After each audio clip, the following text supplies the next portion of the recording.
waiting in line, All Family Pharmacy handles it all for you. Consultations, prescriptions, fulfillment, and shipping. As we head into the holidays, fall allergies, sinus infections, cold and flu are all around us. Now's the time to stay ahead. All Family Pharmacy is by your side, helping you prepare with your meds for the entire family. From antibiotics to antivirals and ivermectin to blood pressure meds and more. Whether it's for daily use, emergencies, or trusted off-label options, they make it simple. Licensed doctors review every order for safety, and everything ships right to your door. So please visit allfamilypharmacy.com/bill. Use code BILL10 to save 10%. Again, that's allfamilypharmacy.com/bill, code BILL10. Hey, folks, it's Jamie Allman here for the Walner Home Selling Team of Berkshire Hathaway. I love this team so much, and Rodney and Jen love the team so much, I became a member. So now I'm an agent with the Walner Home Selling Team of Berkshire Hathaway, and I can tell you, as a matter of fact, that we're going to get you into a home really super easily and with the lowest cost you're ever going to find, and make sure we find you that dream home. We're also going to list your home and get the top dollar for your home. I'm telling you, Rodney and Jen love this business. You can tell it is infectious, and I'm so happy to be a real estate agent there with them. 314-810-SOLD, 314-810-SOLD. Whether you are buying your home or selling your home, I'm telling you what, the costs are going to be absolutely totally minimal, but the professionalism and getting the job done for you is going to be 100%. The Walner Home Selling Team of Berkshire Hathaway, 314-810-SOLD, 314-810-SOLD. Now the O'Reilly Update brings you something you might not know. Today, there are more dual citizens in the USA than any other time in history. Though commonplace, the debate over multiple allegiances actually dates back to the American Revolution. Here is the story. In the 18th century, loyalty to a single nation became paramount. Early Americans were largely suspicious of foreign influence, particularly from England and France. In 1868, the United States Expatriation Act made it possible for foreigners to renounce their citizenship and formally become Americans. The law was expanded in 1907, allowing more people to legally migrate to the USA. However, the concept of dual citizenship has always been dubious. As of this year, the federal government officially states that it does not formally recognize dual citizenship, but permits it under specific circumstances. Exceptions are made for foreign business dealings, property ownership overseas, family ties, and diplomats. Today, there are more than 9 million Americans who hold foreign passports as well as American documents, 9 million. The largest community comes from Mexico, followed by China, India, Canada, the Philippines, Ireland, the UK, Germany, Italy, and Poland. And here's something else you might not know. The foreigners moving to the USA is a growing trend, as everybody knows. That's what the border crossings illegally were all about. But there's a growing trend of Americans heading abroad.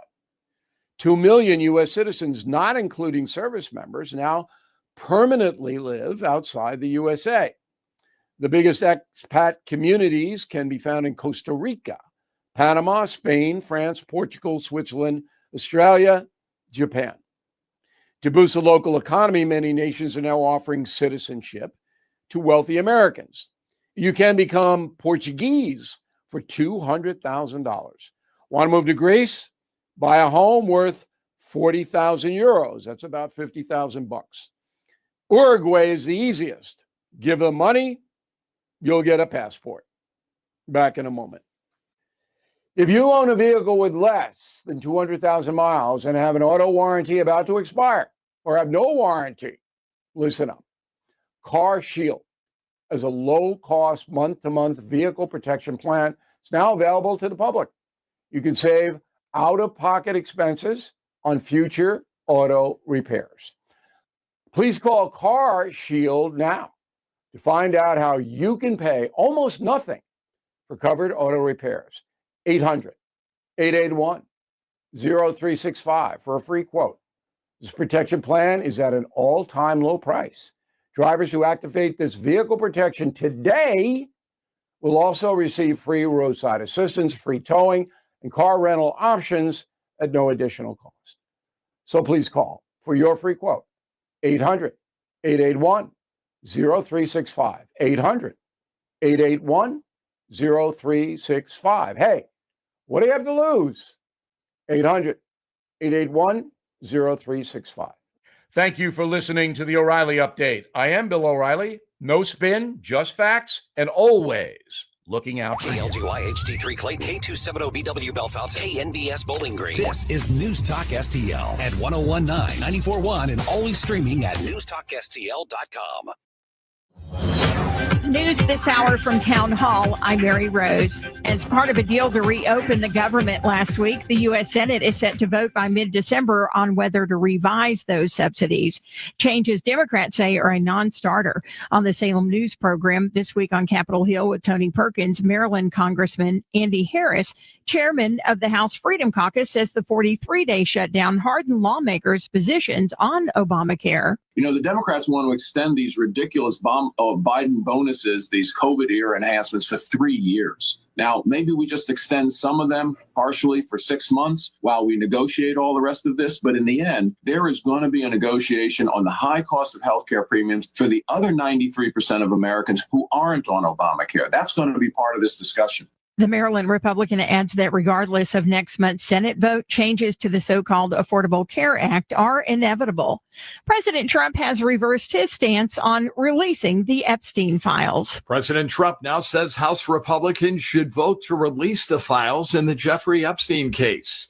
Trump had been fighting the proposal as more Republicans supported the release of the files, but that changed Sunday night. Writing on social media, Trump said, quote, "We have nothing to hide." Trump's statement followed a fierce fight within the GOP over the files, including a split with Georgia Congresswoman Marjorie Taylor Greene. Mike Hempen, Washington.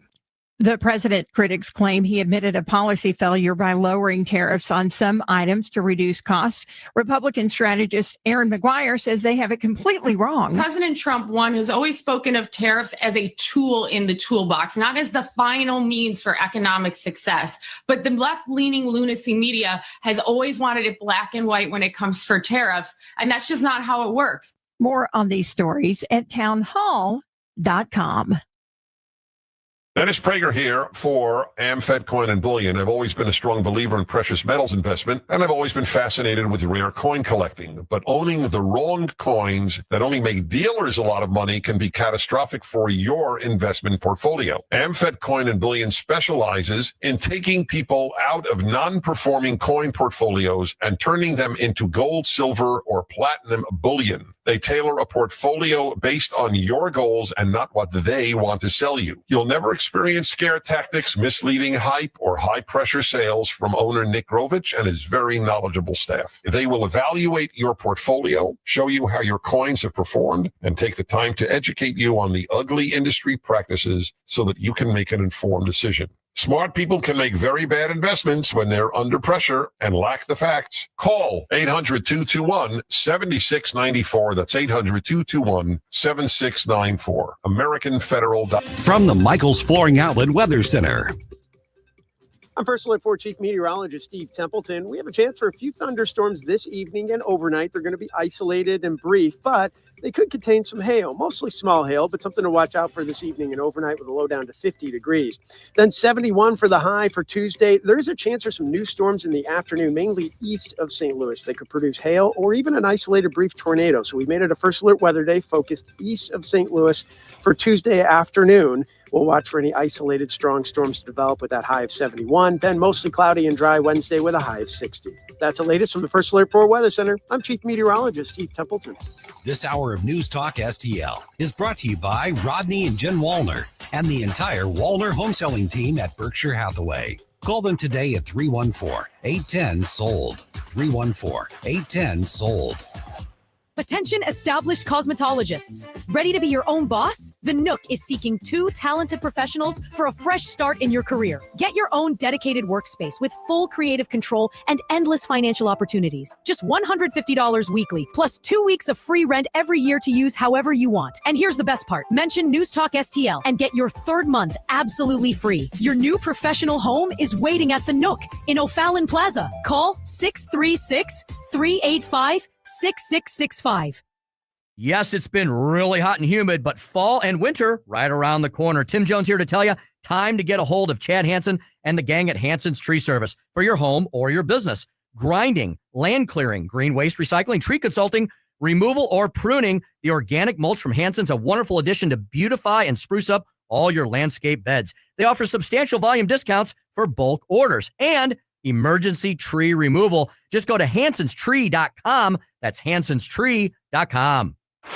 News, analysis, opinion. Don't always agree, but in love listening to your radio station. This is tyrannical stuff they're doing. Elections have consequences. This is 101.9 and 94.1 News Talk STL. Tim Jones and Chris Arps in the afternoon. The 9 most terrifying words in the English language are, I'm from the government and I'm here to help. The more you remove voting from Election Day, the more opportunity you're offering for people to commit fraud. Are you not entertained? Are you not entertained? I think the Democrats are so short-sighted in this tactic they have now to just cheat at any cost to win elections. Lying dog-faced pony shoulders. You said you were, but now you got to be honest. I'm going to be honest with you. What are we doing wrong here? As a former leader in the House, I think you can put your finger on it. It's called leadership. We don't have it. Tim Jones and Chris Arps.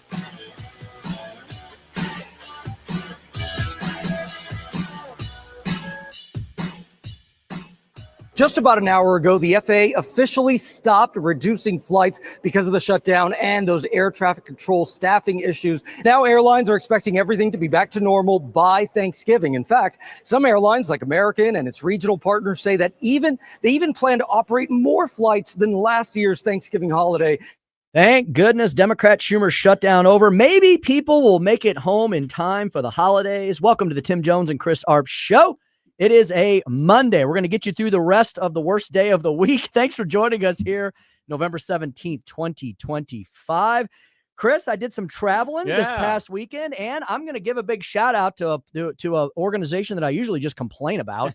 American Airlines got me everywhere I needed to be on time, and in a couple cases ahead of schedule. It was busy at the airports, but Chris, I got to tell you, I think the airlines recovered mighty well from this. Thank you to all the air traffic controllers and TSA agents.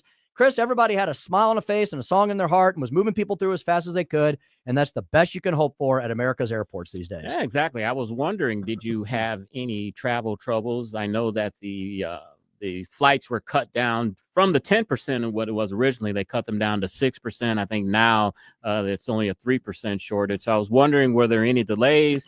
Were there enough TSA agents? Did you get groped? How did it feel? I didn't luck out. I didn't luck out this time. I would have to say everybody was very friendly. I think they were happy, Chris, because they were all getting their pay. Yeah, I would be too. And I went through 2 of the busiest airports on the East Coast. I wish I could say that about St. Louis, but we all know we're not.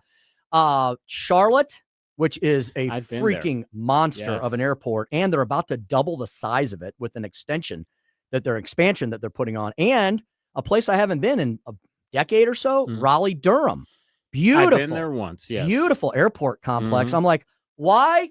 Okay, are you telling me that Raleigh, Durham is look, I know it's the Research Triangle. I know it's a half an hour from Duke and UNC Chapel Hill and all that stuff. But Raleigh, Durham, it's a great city, but St. Louis should not have worse facilities than Raleigh, Durham. And we currently do. I hope we fix that. I know. I read the other day, and I had forgotten about it. I think St. Louis's airport, Lambert, is due for an upgrade. I think they're supposed to do some work on the main terminal. Are they? Remember when we talked to the mayor of Bridgeton? Remember that? Back at Berry Hill when we were there? And he said there is a project that's on the books. That was about Chris, when we were at Berry Hill, 6 months ago. Was that? I was like last year, wasn't it? Early this year when golf season was going on. And I'm like, Is it ever going to start? Is there going to be an announcement? There's going to be a ribbon cutting, but we need it. When you fly to these other airports around the country, and you don't even have to go to the big fancy ones. You don't have to go to DFW is great. I love DFW. Atlanta, O'Hare's a zoo, but I mean, it's a nice airport.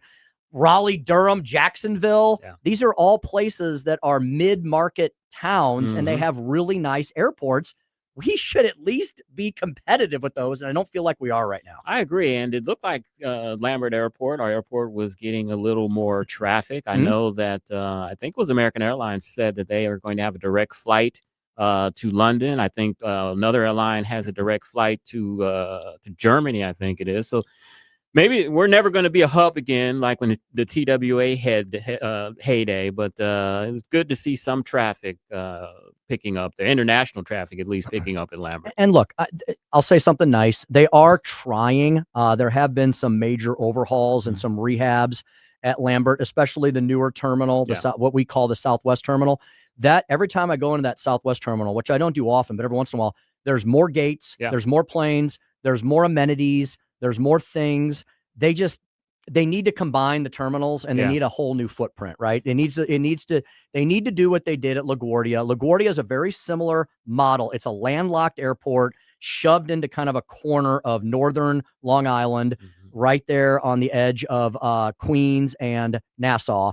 And so it has similar challenges, if not worse, than St. Louis. St. Louis just needs to do it and be done with it. Have you ever flown out of the Mid-America Airport over there in Illinois? I never have. Have you? I have not. Okay. I'm just wondering. Nobody seems to fly out of that airport. It was a big boondoggle. It was supposed to be relieving traffic from Lambert, and people always talk about all the money that was spent there. Nobody flies out of it. So I'm just wondering if you had ever flew out. I've heard it's one of the most beautiful airports that no one ever uses. No one uses. Exactly. Yeah. So the only things that I know that go out of that are a lot of like general aviation, a lot of private charters. And you know who flies out of there is Allegiant.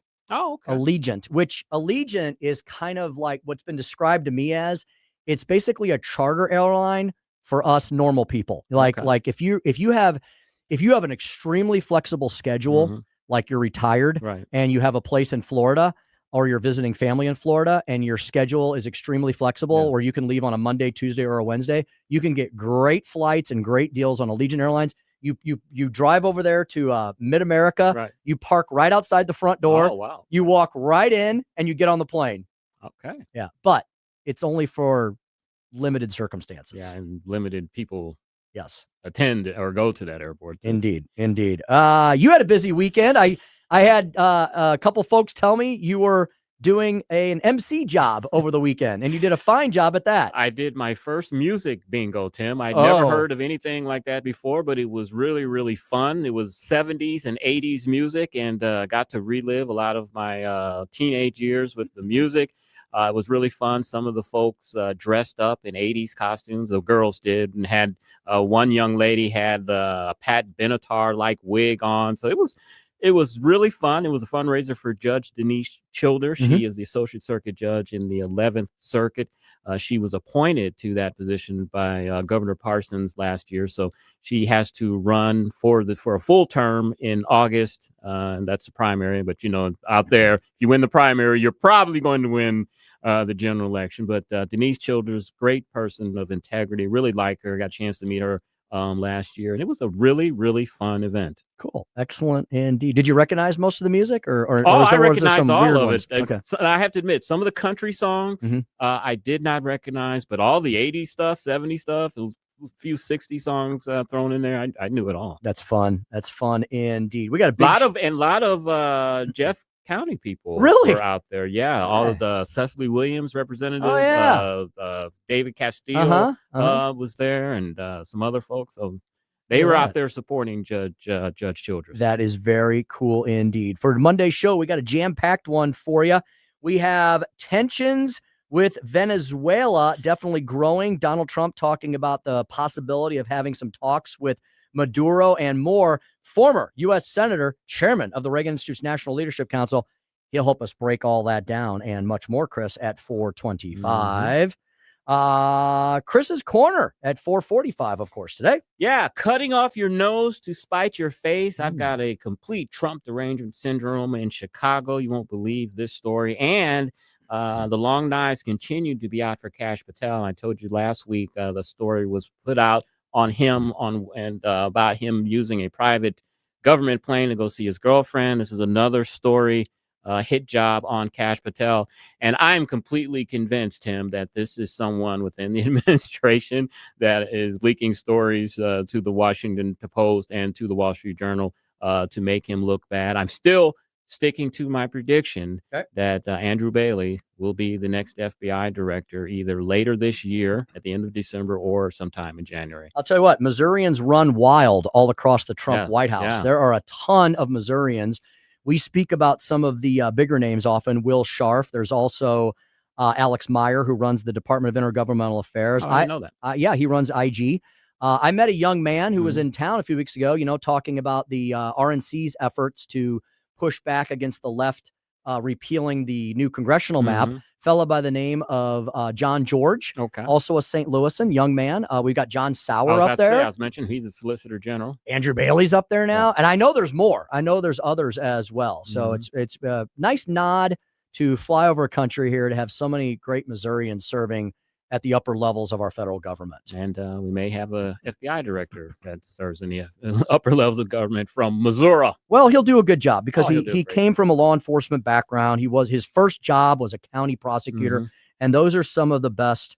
Those are some of the best law dogs that you often find in the country. Yeah, but they are out to get Kash Patel. These are leaked stories. That's These aren't media hating on Kash Patel, and because when you hear the sources, it's anonymous sources who don't want. Yeah, they're in the government, but they don't want people to know they're in the government because they say that they're not authorized to speak. When you hear those, that means that's somebody within the government. Putting Kash Patel aside, it's not a good thing for that to happen. Yeah. It affects the whole White House, and it makes people anxious and upset with each other. Yeah. Like they don't have enough problems dealing with the left and the media and all that. The last thing Republicans need to do is engage in circular firing squads. It's Pam Bondi and her deputy apparently don't like Kash There's Patel. a lot of friction between Bondi and pretty much everybody else. Yeah. It seems Donald Trump's for whatever reason, Donald Trump's a huge defender of hers. Florida. It's a Florida thing. I mean, I was okay with the Pam Bondi pick. I mean, but I wasn't, you know what? I was okay with it. I wasn't overly excited about it, I guess, is maybe the best way to put it. She's been pretty loyal though. She has been loyal. Has she been good? I don't Yeah. know. I guess the time will tell. Speaker's stump speech at 5:07. I did write it down. It will be the reality of the receipts. Oh. Everybody hears about Epstein and Trump. What about the Democrats tied to the Epstein scandal? You never hear those names, do you? I had a list of receipts sent to me today, and I'm going to tell you why I think Democrats may rue the day that they were so excited about releasing the Epstein files. Yeah, and I hate to see just this whole thing with Marjorie Taylor Greene and President Trump. I was on Newsmax over the weekend, and that was one of the topics that we talked about was their feud. She's claiming now that because the president is attacking her, she's getting death threats and all this. So I hate to see that with all the disarray among the Democrats in their civil war. We don't need to engage in the same. Exactly. We need to sit and watch them do the circular firing squad instead of happening among ourselves. I hope that they can, those two can reconcile because she was one of his biggest allies during his presidency. I thought it was a very bad look for Marjorie Taylor Greene to play the martyr and to be the favorite new daughter of The View and of CNN. Yeah. I mean, anytime, look, Yeah. put the personalities aside. If you're a Republican who's being fawned over on CNN by Dana Bash and on The View, maybe you're not doing the right thing is what I would argue. Yeah, I can see, if you've got disagreements with the president, that's fine. You're a congressperson. You should be able to speak out and speak your piece. But going on The View, Bridge too far. that is a bridge. And Chris, what I understand, I had somebody tell me this. I was in Raleigh over the weekend, and I'll tell this story later. We're running out of time now. I went to a place, Chris, that I am ashamed to say I never knew existed. It was called the Tea Party of the South. Okay. Edenton, North Carolina. Okay. This little tiny coastal town with tucked into the harbor between the Outer Banks. It was where in 1774, a group of 51 women signed their version of the Declaration of Independence. And, well, maybe I shouldn't feel so bad about it. Apparently, nobody in our country much picked up on it at the time, but they found out about it in London, England, and they issued a series of satirical cartoons making fun of the ladies that became absolutely world famous. Do they call them wenches? Some probably did. That was a big term back there in the 1700s. Call somebody a wench. We went to the Penelope Barker house. Okay. She was the ringleader. Okay. She was she was an incredible leader at her time, ahead of her time, who was also had a lot of tragedy in her life. She had 4 or 5 children. None of them made it to adulthood. Oh, wow. Chris, apparently back at that time in certain parts of the country, this was very sad. It's something we learned along the way. Many people had huge families because most of the children died young. Yeah. And it was sad seeing we went to a very famous graveyard that had 2 Supreme Court justices, a governor, a U.S. senator, and one of the signers of the Declaration of Independence, Samuel Johnston. Okay. I've heard of them. All buried there. It's a little graveyard. And there was a bunch of tombs where 10-year-old boys and girls were also laid to rest. And so it was a really cool trip, a little poignant, a little melancholy, but they have preserved in this little town 2 or 3 homes that were built in the 1750s that are still standing, and they're renovating them just in time for the America 250 celebration. That's why we went there. How far is that from Raleigh-Durham? 2 hours. Okay. 2 hours east. Okay. Indeed. Susie Moore will join us at 5:25. Trump sparks buzz. Talks with Maduro may be coming. And what the heck's going on in Mexico City? Over 100 police officers injured during a breach at the National Palace. Is that the next hot spot in the globe? We'll ask Susie Moore all that at 5:25. And then our 5:45 segment that we sometimes unofficially refer to as the segment where we deliver everything you need to know we may have missed. Chris, what do you got lined up for the folks today? We're going to talk about the United Kingdom's Health Security Agency, Tim. They've identified a significant driver of mental health problems among young people, and you'll be shocked to know what that is. I won't venture a guess because I don't want to steal your thunder. I think I know where you're going. All right. I think I know where you're going. I did a lot of reading on the planes, and I think I know where you're going with that. We'll let the folks wonder, and they'll find out at 5:45. Finally, last but not least, producer Joey V back in the saddle, rip roaring and ready to go today. You look good, my friend. You look fully rested and ready. Hey, thank you. Todd Showalter and I, we actually went and checked in on one of our food drive barrel locations. I saw that. We went out to Bartolino South. We had a delicious meal, and we brought some cans with us. They were going to try and charge us a corkage fee for opening up our green beans at the table. And I said, no, ma'am, this is going to go in the barrel at the end. And you can't donate without taking a picture, of course. You can't just do it without getting credit for it. So we took a picture, posted online. But Bartolino South, delicious. I definitely recommend eating there. You want to tell Todd's good news that he revealed over the weekend? He is going to be a granddaddy, a grandpappy. Is that a scary thought? Wow. Grandpa Showalter? Yes. Grandpa Todd. Yes, they'll be about on the same maturity level when the kid's about 3. He's been I love you, Todd, if you're listening. You know I'm joking, my brother. Yeah, he's been talking about what his grandpappy name would be, and he wants it to be Chief. He wants his kid to call him Chief instead of, Grampy or what up, like Chief? That. Yeah, exactly. Sounds like Grandpa Todd. Indeed. They're the only person that will call him Chief on the planet, right? Yeah, will be the little grandson. Or is it grandson or granddaughter? Do we know yet? I don't know yet. Okay. Well, I'll let you know. Breaking news. We will bring I'm it sure to someone will explode their eyebrows off when they have the gender reveal party. They're never safe anymore. I think we're going to, once this grandchild is born, I think we're going to see a Todd Showalter we've never seen before. Oh, of course. Someone who's always got just pacifiers in all his little pockets and pouches just ready to go. I think so. All righty. Next up, tensions with Venezuela continue to mount. Peace in the Middle East, or do we still have a long way to go? And what the heck's been going on between Russia and Ukraine? A full round-the-world update when Chris and I return with U.S. Senator Jim Talent on the Tim Jones and Chris Arps Show, 101.9, 94.1 News Talk STL.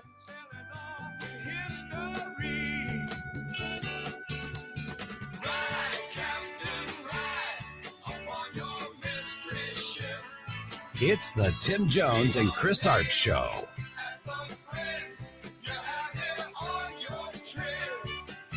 From the Michaels Flooring Outlet Weather Center.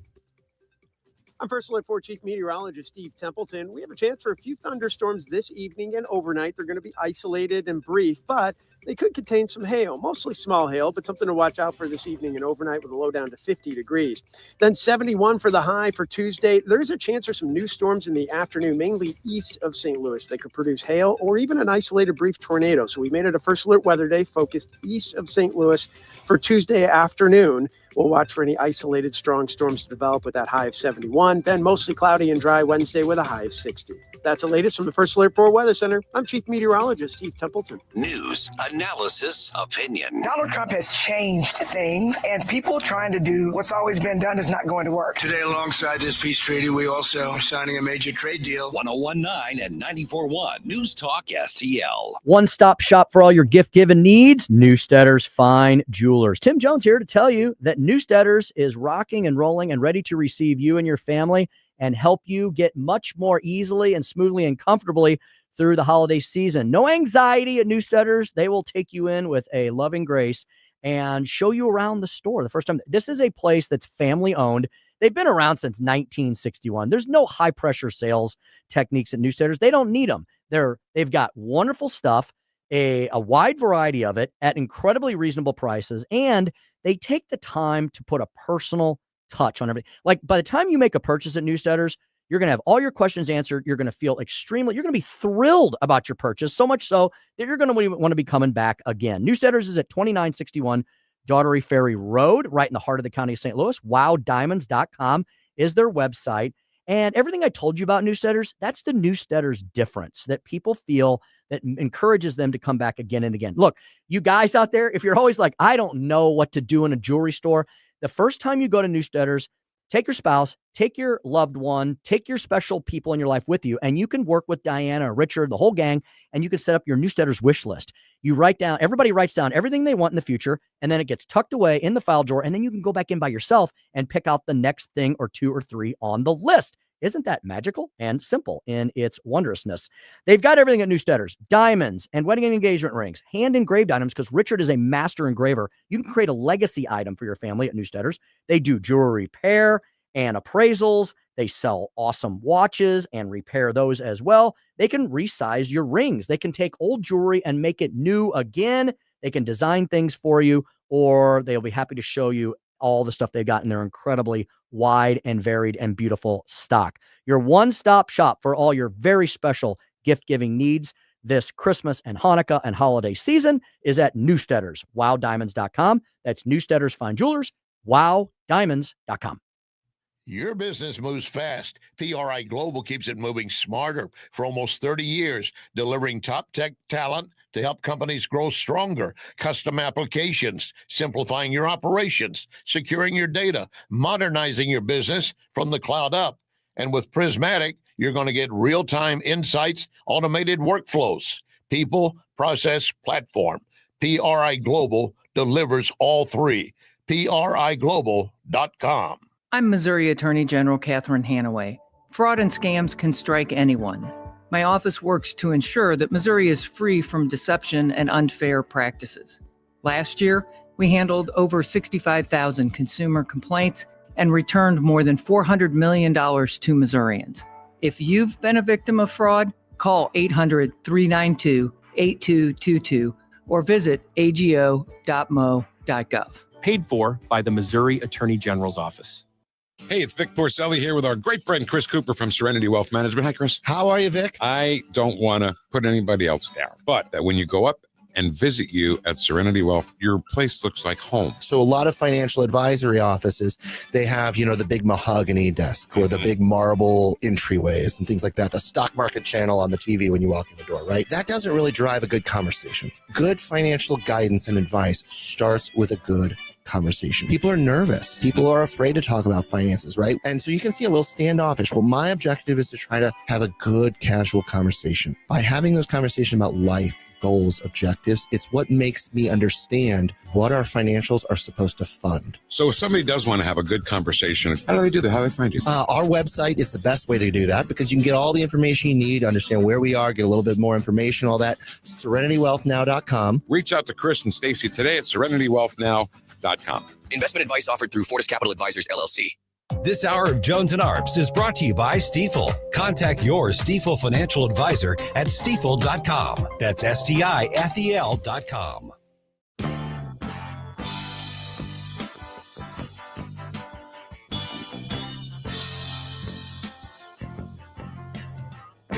You're listening to Tim Jones and Chris Arps.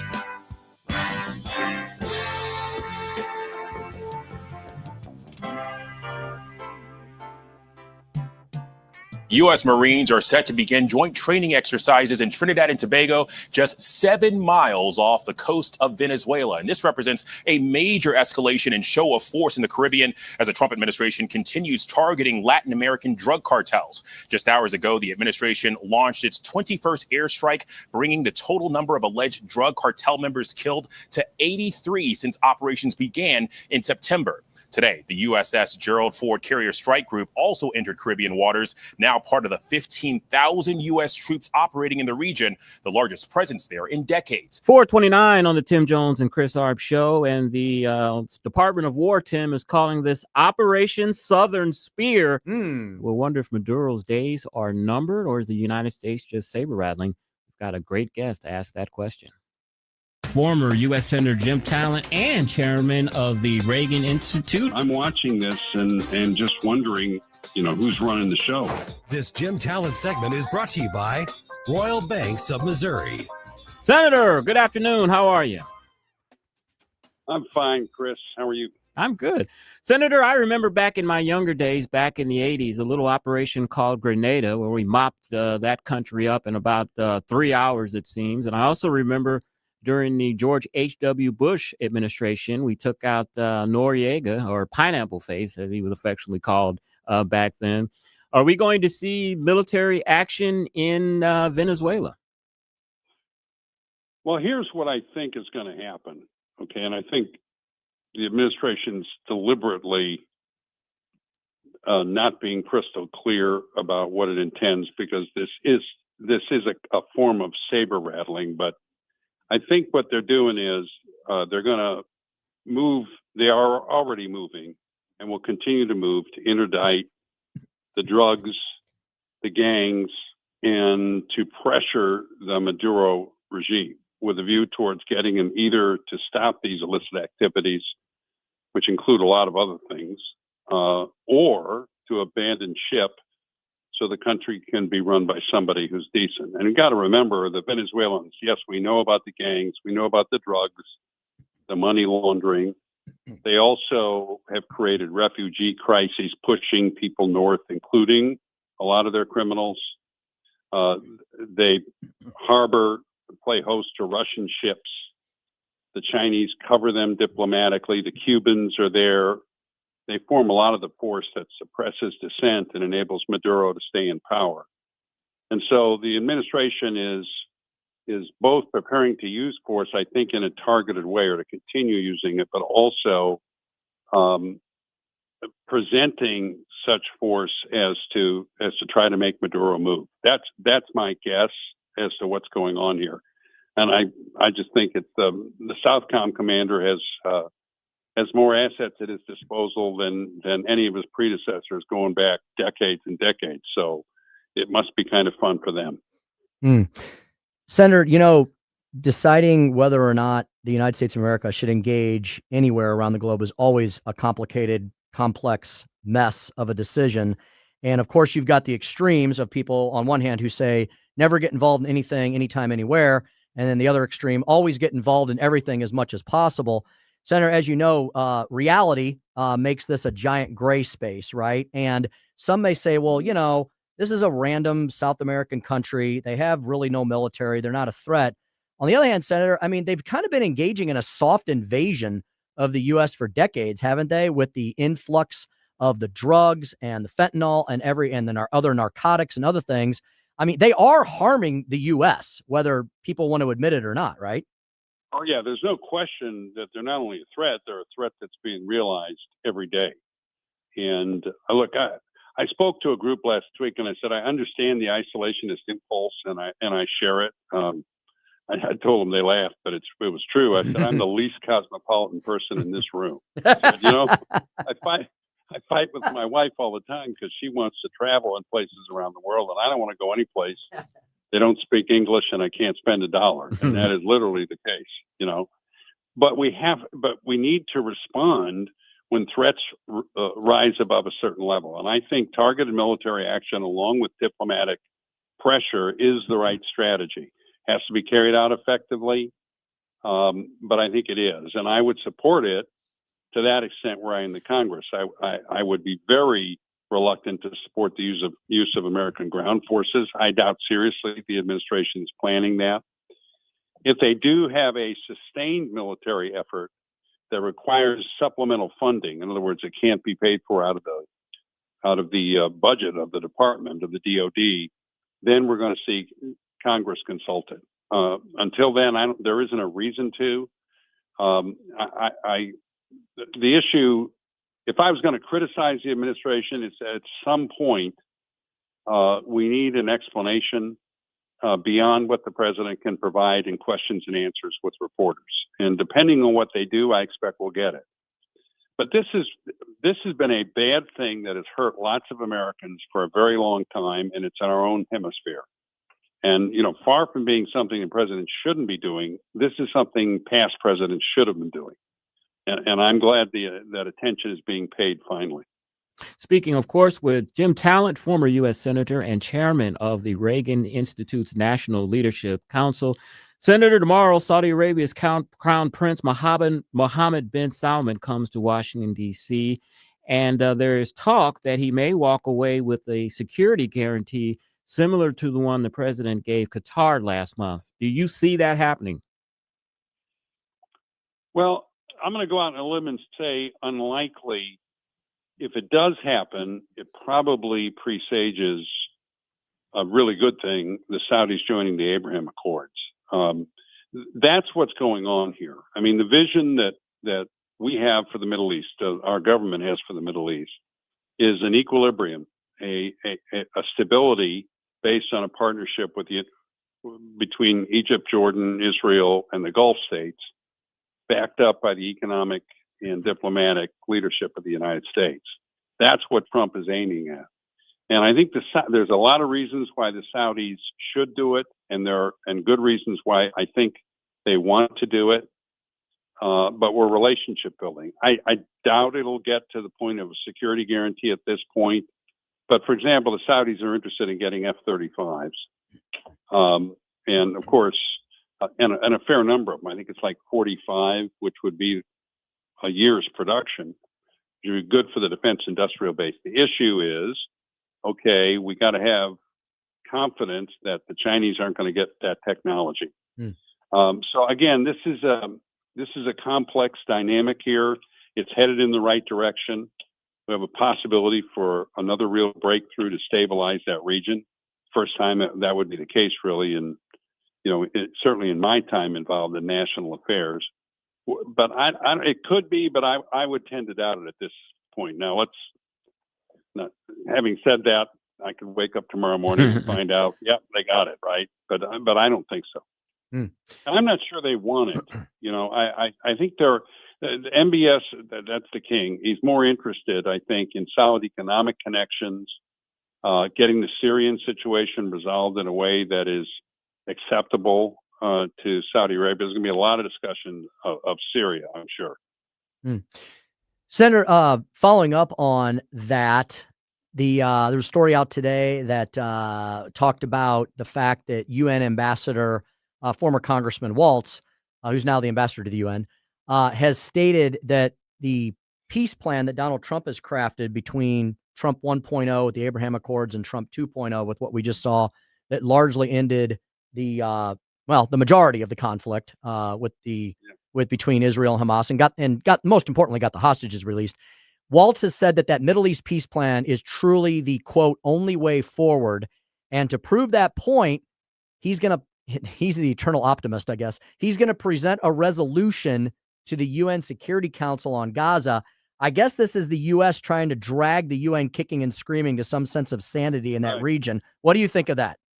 Right, and flushing out those who've been talking about how much they care about the Palestinians. Right. One of the cruelest jokes I've seen, because really the only people who care about the Gazans is Israel. I mean, they developed the country when they were in control of it. They expanded the hospital. They've done a whole lot of things there. So there's two possibilities in Gaza.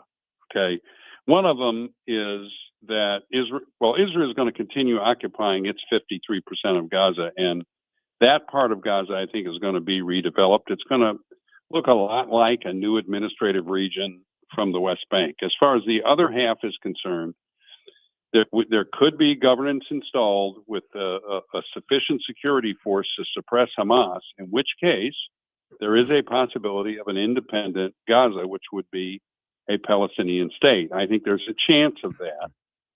The other possibility is that they cannot put that together. Hamas remains, if not in control, it remains an active and energetic force, in which case the Israelis will periodically intervene to make certain that they step on them so they can't be a regional threat anymore.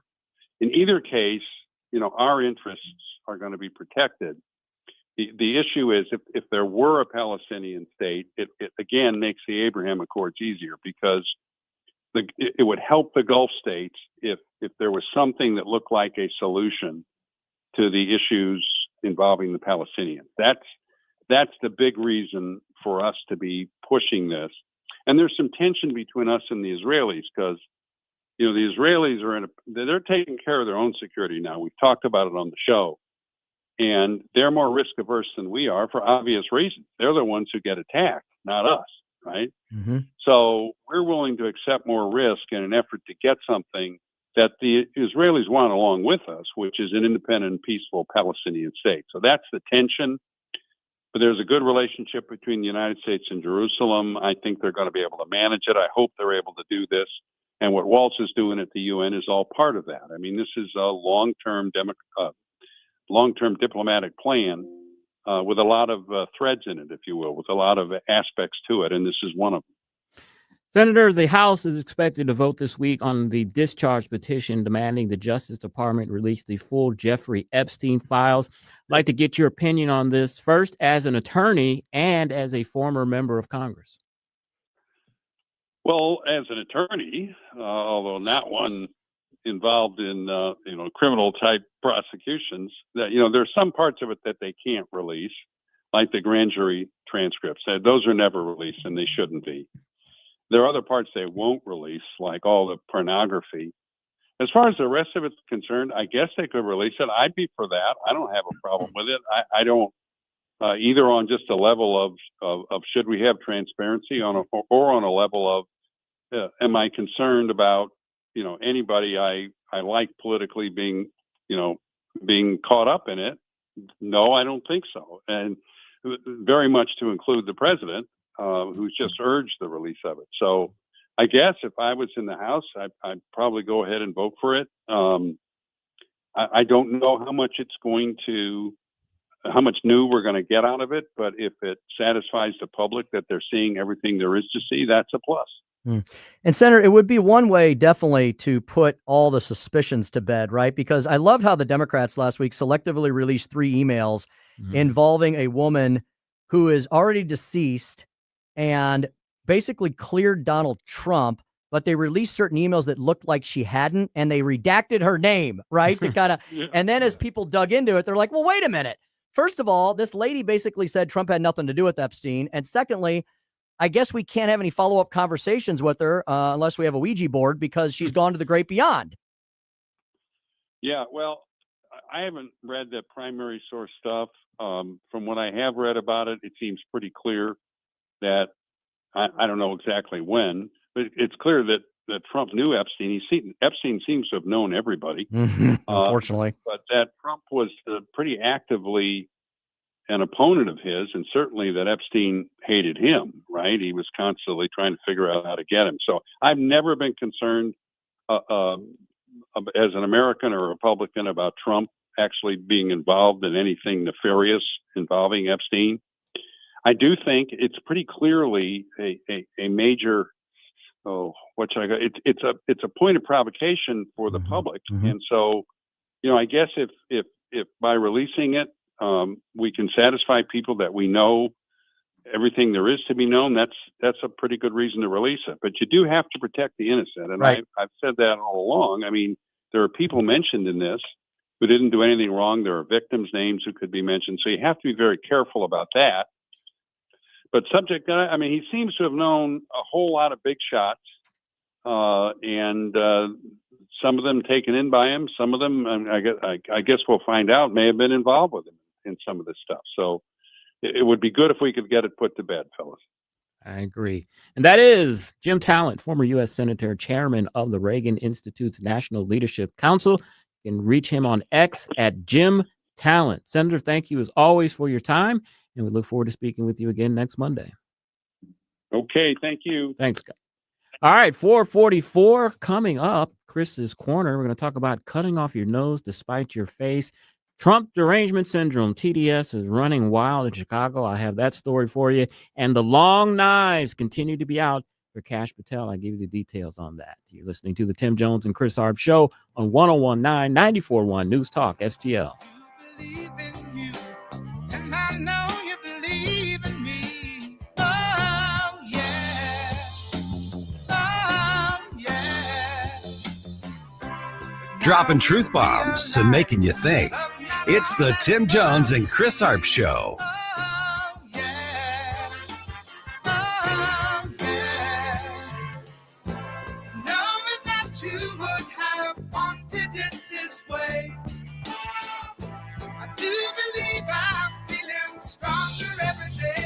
From the Michaels Flooring Outlet Weather Center. I'm First Alert 4 Chief Meteorologist Steve Templeton. We have a chance for a few thunderstorms this evening and overnight. They're going to be isolated and brief, but they could contain some hail, mostly small hail, but something to watch out for this evening and overnight with a low down to 50 degrees.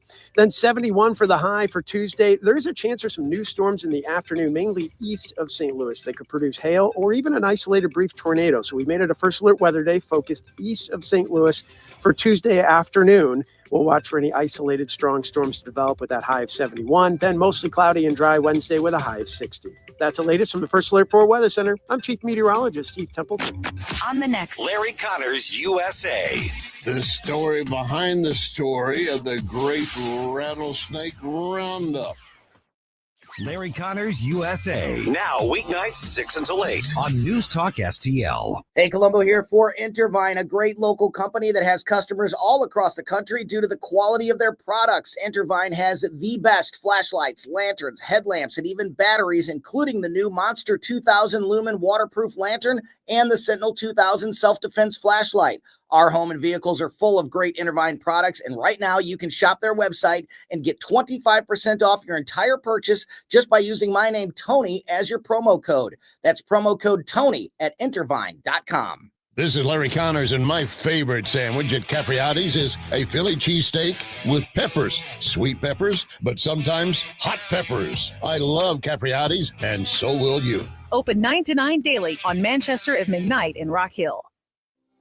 Tim Jones here. I am beyond thankful this Thanksgiving season for God, family, friends, country, and all of you in News Talk STL Nation. Hi, it's Ken Williams, and for this Thanksgiving season, I'm most thankful for good health for everyone, my family, my friends, and you.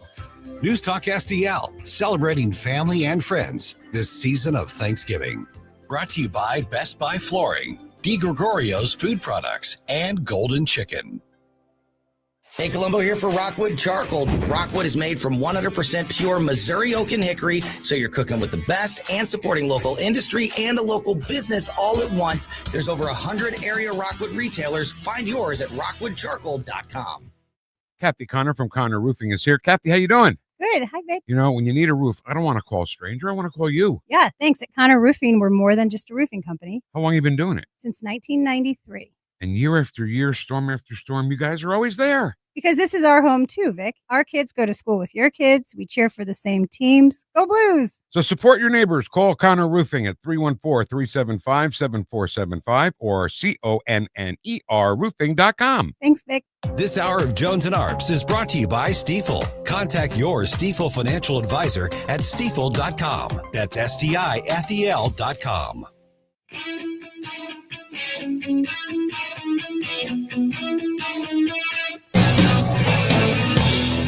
It's the Tim Jones and Chris Arps Show.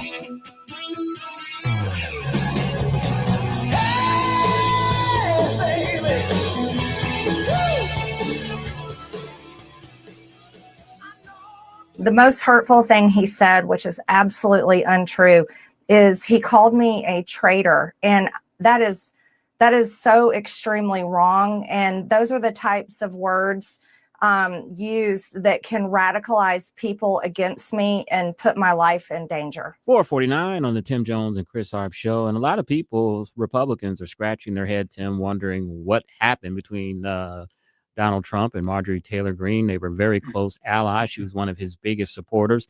A lot of the speculation is that Marjorie Taylor Greene was interested in running for Senate or for governor there in Georgia. And the president looked at the polls, and she was polling very low and basically told her that you don't have a chance. And so folks are thinking that she has some sour grapes against the president. And that's why she has veered off the reservation. I hate seeing this because, like I said, the Democrats, they are attacking each other, and we should not be following suit because, the media is going to focus on what's happening in the Republican Party civil war, but they're going to overlook the civil war within the Democratic Party. And I just hate seeing fuel being added to that narrative. What I heard was that Donald Trump originally was going to help Marjorie Taylor Greene with her potential future pursuits in Georgia. So he commissioned a poll for her and gave it to her privately. And it unfortunately showed that she was 20 points down or more to John Ossoff. Yeah. And he said, I highly recommend you doing this. And this was apparently all private at the time. Right. She took great umbrage at this, didn't take the news well. The news leaked out, and then this civil war began. But I heard that originally Trump was just trying to do her a solid and be like, look, let's check it out. And it didn't turn out well. And Trump, he doesn't probably have the best bedside manner. Right. I don't know how he delivered the news, but she didn't take it well. And now it's gone from there to the point where we are now. Yeah, because the poll that I saw that you're referring to, she was like 12% in the polls compared to all the people that were running against. So how do you blame this on Trump, right? Exactly. I mean, it's like, it's your state, lady, Exactly. I mean, we all have to deal with that. Look, when you're in elected office, you're surrounded by people that provide an echo chamber, and you think that your name ID is bigger than it is. And she's a national figure, right? In many ways. Yeah. And then you learn how hard it is to truly get big name ID beyond the world in which you represent. I had that experience, and it's humbling. It really is. I'll be very curious because her district is very ruby red. No Democrat's going to win that seat. I'm surprised there hasn't been any polling out showing what her constituents in her district think. Are they angry at her? Are they supporting her? Exactly where does she stand? A politician is all about self-preservation first and foremost. And they usually don't put themselves out on the line if this could hurt their reelection chances. So does she know something that we don't know about her district? Is she polling well, not polling well? I'd be very curious to know that. I'd love if they could heal this rift. I agree. It's not a good look. She has a lot of talent to lend as far as, she's a heck of a communicator. My understanding from some of the Congress folks I speak with is that she is one of the largest fundraisers in the entire Republican caucus. She's able to tap into people's emotions, something that usually only Democrats can do. And she's figured out how to do that on a national level. The problem is when you start airing all your dirty laundry and doing an apology tour on The View and on CNN with Dana Bash. I think those were two moves that she got some bad advice from the consultants on doing. I agree. All right, Joy, let's do a little Carner. Chris.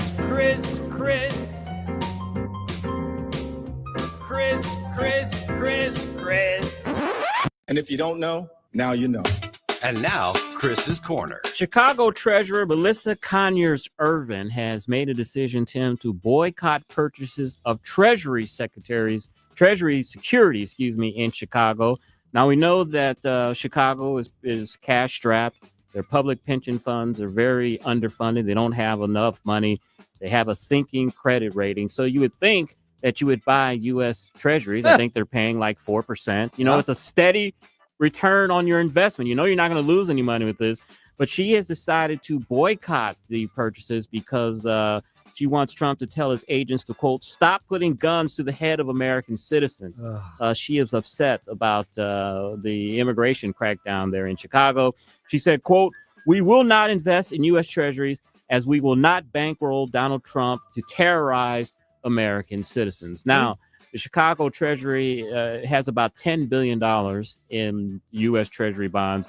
$10 billion in a $7 trillion government, Tim, I don't think is going to make that much of an impact. But I guess she's trying to get some name recognition and get her name out there, because this may surprise you and everyone in the audience. But she is running to replace retiring Representative Danny Davis, the congressman. So I guess this is something that she thinks that will gin up the Democratic base, because she won't fund Donald Trump's terror on Americans, illegal citizens, or illegal aliens, I guess. Poll tested. Exactly. And she wants other municipalities to do the same. She said, quote, if we do join together, imagine the message that will be sent to Washington, D.C., to Donald Trump. So I think that's definitely cutting off your nose to spite your face. And she's trying to win an election, but she's going to hurt the city of Chicago, who is in very, very bad shape financially, as we know. Alexis Wilkins, she is Kash Patel's girlfriend. She's a budding country music star, Tim. And I talked about this story a couple of weeks ago that Kash Patel took a private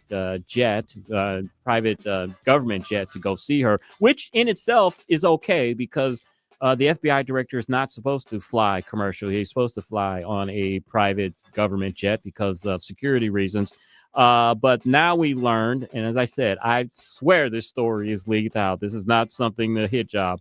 We're finding out that Patel's girlfriend has a security detail made up of elite FBI agents, usually assigned to a SWAT team in the field office in Nashville. That's, of course, where she lives as a country music star. The SWAT team agents on detail with Wilkins would presumably be unable to respond or delayed in responding to crises that might develop in their territory, such as a mass shooting or terror attacks, according to sources, of course, who spoke on condition of anonymity to discuss sensitive security matters. When you hear that, that screams out that this is somebody within the government is dropping a dime on Kash Patel.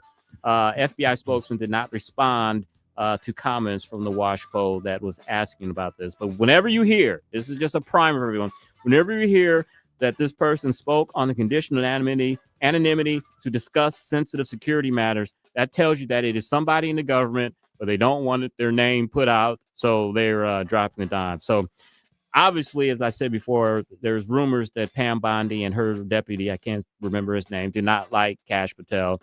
And it seems like they are putting enough bad things out him so that President Trump will not find favor with anymore and get rid of him. So sad situation there. But you know what they say in Washington, Tim, the favorite saying that if you want a friend in Washington, get a dog. And you know who said that? Harry S. Truman. Harry Truman. Said that. If you want a friend in D.C., get a dog. And that is Chris's Corner. Joe, you seem to like that. If you want a dog and you want a friend in D.C., get a dog. I saw you kind of smirk there. Or a cat. I do love that. Harry S. Truman from Missouri. Harry S. Truman. What's the S stand for? Single ladies. Nothing. Oh, nothing. Because you know why? There's no period after the S. Did you know that? That's a presidential trivia question. That's like Harry JD S. Vance. stands His name for is just nothing. JD. You knew that. I did. All right. Okay, Tim, we've got the Speaker Stone speech, Reality of Receipts. Reality of the Receipts. Yes, sir. I can't wait for that. Sounds like a good one. Reality of Receipts. At 5:24, we'll speak with Susie Moore, Deputy Managing Editor at Red State. We'll talk about what's going on in Mexico City. And at the end of the show, we will talk about the United Kingdom and their significant driver of mental health of young folks. Tim Jones and Chris Arps Show, 1019 941 News Talk STL. Public schools, like public libraries, should be free and open to all. Open enrollment allows parents to choose the school that's the best fit for their children. Maybe another school has a wider curriculum, is bigger or smaller. Maybe a kid is being bullied and would be more comfortable at another school. 75% of parents favor open enrollment. Open enrollment programs now exist in 43 states, and Missouri should join them. Our next-door neighbor, Kansas, has one of the strongest open enrollment policies in the nation.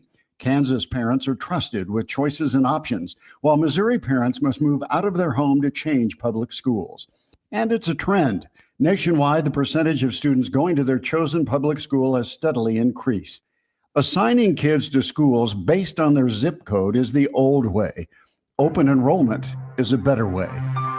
Learn more at showmeinstitute.org. The Show Me Minute has been brought to you by Show Me Institute and Show Me Opportunity. Hey, Mike Ferguson here. And for nearly 40 years, Nutrition Stop has been St. Peter's trusted source for natural living. They've got a great, knowledgeable staff offering more than just products. They provide guidance on your wellness journey with exceptional service, from 100% grass-fed meats like elk and bison and local produce to quality supplements and clean household products. 4101 Mexico Road in St. Peter's, just off the interstate at Cave Springs and Highway 70. Jamie Allman here, tossing and turning over retirement worries. You're not alone. 3 out of 4 Americans share your concern about having enough saved. But here's the thing. A comfortable retirement isn't out of reach, even if you're planning for 30 or 40 years ahead. Every day, Jeff Portman from the Gemini Wealth Group helps people avoid the critical mistakes that can derail their retirement. Build your path to financial confidence. Visit GeminiWealthGroup.com or call Jeff directly at 314-888-0123. Securities and advisory services offered through LPL Financial, a registered investment advisor. Member FINRA, SIPC. KLGY HD3 Clayton, K270BW Belfast, KNBS Bowling Green. This is News Talk STL at 101.9 94.1. News this hour from Town Hall. I'm Mary Rose. The Federal Aviation Administration has lifted its restrictions on commercial flights that were imposed during the government shutdown. Correspondent Mike Hempen reports. The FAA says flight schedules have returned to normal. The restrictions were imposed during the government shutdown at 40 major U.S. airports. They had been in place since November 7th and had affected thousands of flights. The FAA says they were needed to ease the strain on the aviation system and to help manage staffing shortages at air traffic control facilities. The flight cuts started out at 4% and increased to 6% before the FAA on Friday rolled them back to 3%. I'm Mike Hempen.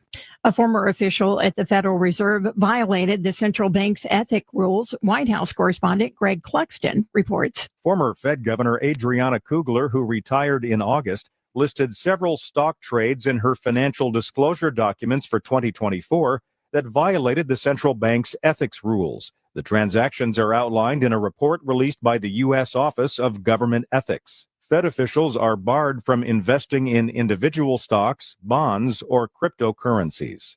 Greg Clugston, Washington. President Trump announced Friday that he was scrapping U.S. tariffs on beef, coffee, tropical fruits, and a broad swath of other commodities. The move comes amid mounting pressure to combat high consumer prices. Republican strategist Aaron McGuire says White House tariff policies are working. President Trump smartly is making moves to open up more trade lanes and remove barriers so we can remove tariffs on things to make them more affordable, and you can buy them here in the United States. And that should go for everything. McGuire spoke with the Salem Radio Network. More on these stories at townhall.com. Just how good is Pure Talk's current deal for unlimited wireless? Well, you might say it's the deal of your lifetime. Because right now, for just $29.95 a month, Pure Talk is offering unlimited talk, text, and data for life. Not your phone's life, your life. This is Pure Talk's top tier plan. It comes with a crazy fast 5G network along with a 30 gig hotspot.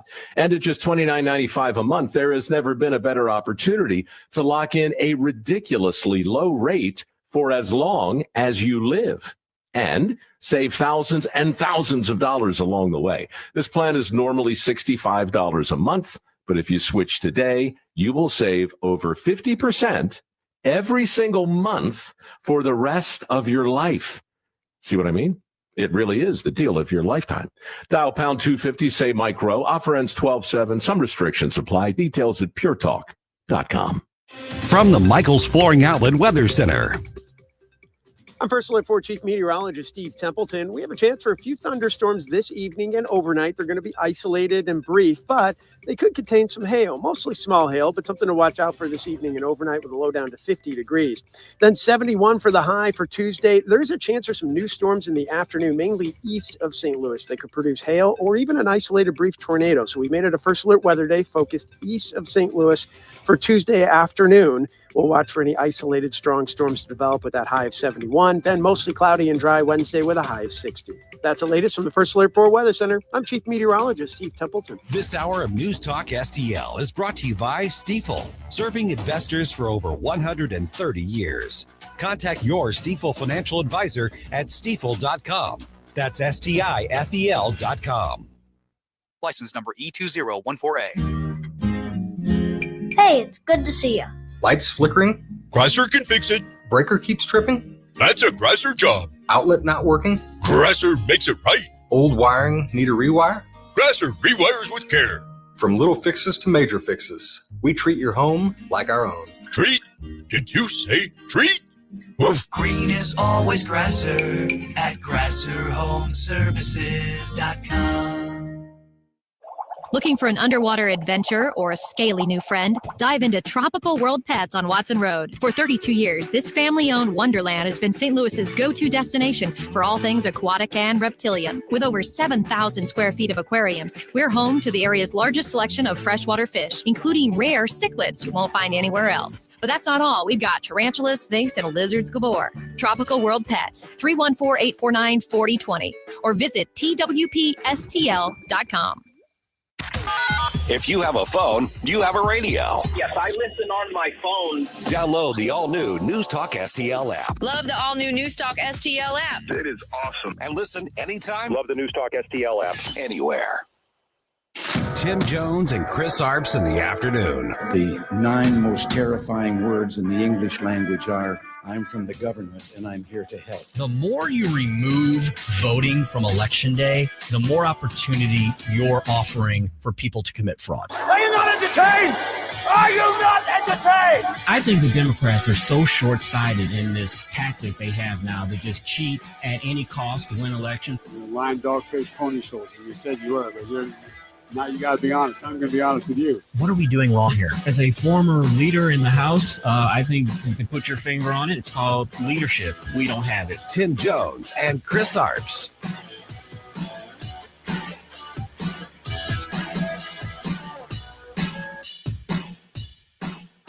Democrats must recognize that Zohran Mamdani is the future of the party. Unfortunately, it's the Republican Party. We've run this experiment many times, and the results are always obvious. Here's capitalist South Korea at night from space. Here's socialist North Korea. Yeah. In 1990, Venezuela was wealthier than Poland. But then Poland, finally free of Soviet-style economics, went all in on capitalism. And now their economy is as big as Japan. And people there have high wages, low inflation, cars, vacations, homes. Meanwhile, Venezuela traded capitalism for Hugo Chavez's socialism for the 21st century, which turned out to be like socialism in the last century or any century. A mess. Bill Maher giving a lesson in economics and a warning to the Democrat Party. Never thought I'd see the day. Bill Maher is representative of your grandfather's Democratic Party. That's what the Democratic Party used to be. Common sense, but they were for labor. They were for more progressive ideas, but not this far left AOC Mandami democratic communism that you see today. That's what the Democratic Party used to be about. And one of two things has to be going on, maybe both at the same time. There's people in the Democratic Party, Chris, like Bill Maher, yearning for the days of yesteryear, hoping that this party turns away from this leftwards lurch. So in the meantime, they just keep voting for him, right? Yeah. Well, like you said, my grandpa voted Democrat, my dad voted Democrat, my great-grandma voted Democrat. So even though they're socialist, communist, Marxists, I'm just going to vote Democrat because I hate the Republicans. And or Chris, the scarier thing is there's more and more actual voters who believe in this crap. And that's kind of terrifying. That's what I was going to say. And we've talked about this many, many times, all throughout high school, all throughout college. They are being taught socialism. Our kids now have an entitlement mindset. And you mix those things together, you're going to have a party that thinks that Mandami can give them free buses and free food and free Wi-Fi and all of this stuff. They actually believe that. And there's a jealousy factor. I can't think of the exact word. A jealousy factor comes in where you look at people who have means that are doing well and you want what they have. And if you envy. have to tax, envy. And if you have to tax them for it, to give it to you, that's what you believe is quote unquote fair. You know, I don't know what we could have or should have done about this. But we, the royal we, okay, what I mean by that, anybody on the right side of the political, like there's the center, think of a center, and then everybody on the right. We on the right have known this was happening.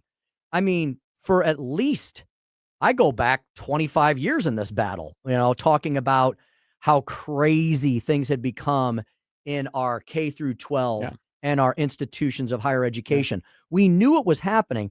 I don't know. Could we not have done anything about it? Should we have done more about it? But like you said, you can't just concede the entire environment of education to the left and presume that the kids are going to be all right. And we've seen Donald Trump. He's tried to change that. Look what he has done to these schools. If you are talking about DEI or things that are not constitutional, or you aren't being fair to all of your students and discriminating and letting them be the subject of attacks, then we're going to take your federal funding away from you. I mean, money is money. And if you take people's money away, it's amazing how they change their tactics.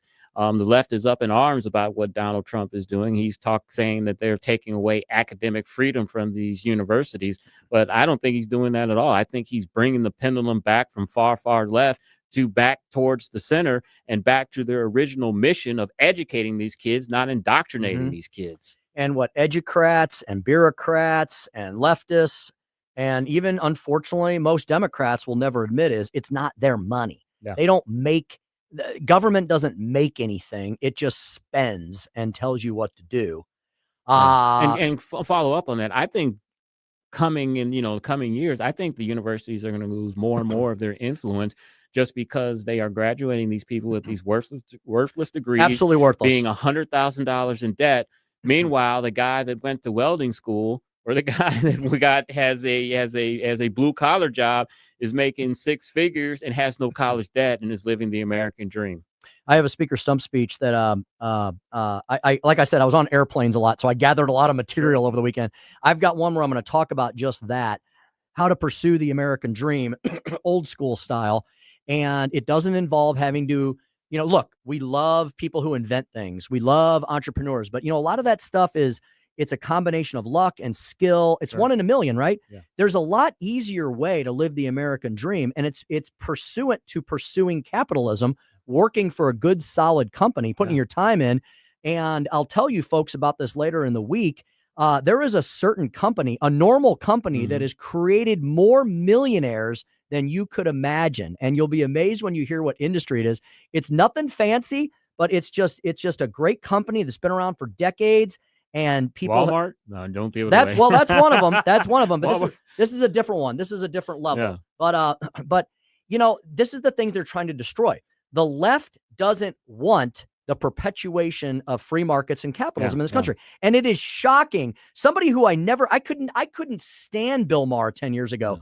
The guy makes more and more sense every day because he sees, look, he's a Democrat. He's a liberal. He is not going to become a Ronald Reagan, Trump supporting Republican, but he also doesn't want to see his party descend into this failed socialist state. And the Democrats are in a dilemma because they're always talking about they want good, high-paying jobs, that you shouldn't be going to work 8 hours a day and be in poverty. But the dilemma that they have, if a person is going to have a good, high-paying job, they're going to work for somebody that provided them that job, but that person's going to be very wealthy because they own the company and they had a good idea themselves. So if you're going to have high-paying jobs, good high-paying jobs, the people that put the idea together, form the capital to do the organization are going to be wealthy. So you're not going to have poor people employing people with good jobs. And look, I don't want to terrify anyone or create any necessary anxiety. But if the Democrats, if Americans writ large don't realize what the Democrats have become these days, and let's say the Democrats, let's say the Mondami AOC squad Democrats end up winning more elections, if they somehow deceive people into voting for them, God forbid, we will walk down the path of other countries that have done that. Look at Venezuela. Bill Maher was talking about Venezuela. Venezuela used to be one of the richest nations in the Southern Hemisphere. Argentina, one of the wealthiest nations in the Southern Hemisphere. They descended into socialism and then communism and then oppression, chaos, catastrophe, and death. only after then completely going the other way and electing a libertarian, Milei, Javier Milei, the first libertarian ever. That's how bad things had become in Argentina. They went to the completely opposite side of the political spectrum. We're like, maybe this libertarian guy can save us from ourselves. And he has. Yeah. I don't want to go through that whole experiment, though. I'd rather not witness that. And the fact is, we actually already saw a glimpse a little bit of America becoming socialist and spending money and going into debt and high inflation. That was Joe Biden. What was the name of the bill that he came out of? The Beat Inflation Act, the or whatever? Inflation Reduction Act. The Inflation Reduction Act, where we spent billions and billions of dollars. And what did we have? Inflation at a 40-year high, labor participation rates at 50-year lows. The economy was stagnant, was doing terrible. I mean, that's just a small glimpse of what could happen if these people get into office for longer terms. Just imagine the Biden years being permanent. Mm-hmm. It did the exact opposite of what they promised it would do. Shocker. Exactly like it always happens. Yeah. So if you don't want to listen, look, I know there's a few liberals that listen to this station. We love you. We love you. We thank you. We thank you for your support. You're a little misguided, but we love you. Please patronize all of our awesome advertisers. They're wonderful people. They're hardworking individuals. Yeah. Listen to Bill Maher. He's on your side, gang. Yeah. Or he was, and I think he still is. He's not a Republican. He's not a conservative. So maybe listen to some of the sane voices in your midst. You think he'd call himself a libertarian? I wonder if he's that far yet. I don't know. Maybe. Yeah. You know, he might call himself like a classical liberal or something. I don't know. I don't know what he'd call himself. He'd call himself sane, probably, you know. And I know he's Jewish and he defends the Jewish state, but that doesn't mean that that's the only reason why. I mean, he's just a sane human being, you know. Yeah. The Democrats don't. I mean, one of the reasons Josh Shapiro is going to have a tough time is because he's Jewish now. The Democrats apparently hate the Jews and they hate fiscal sanity. You know, what's next? Who knows? Hey, who knows? Indeed.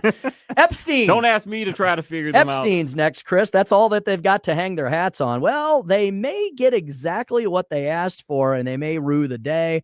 And that is the subject of today's Speaker Stump Speech. Listen to me. Listen to me. I'm very consistent. I'm a very stable genius. It's time for the Speaker's Stump Speech, sponsored by Hanson's Tree Service at hansonstree.com.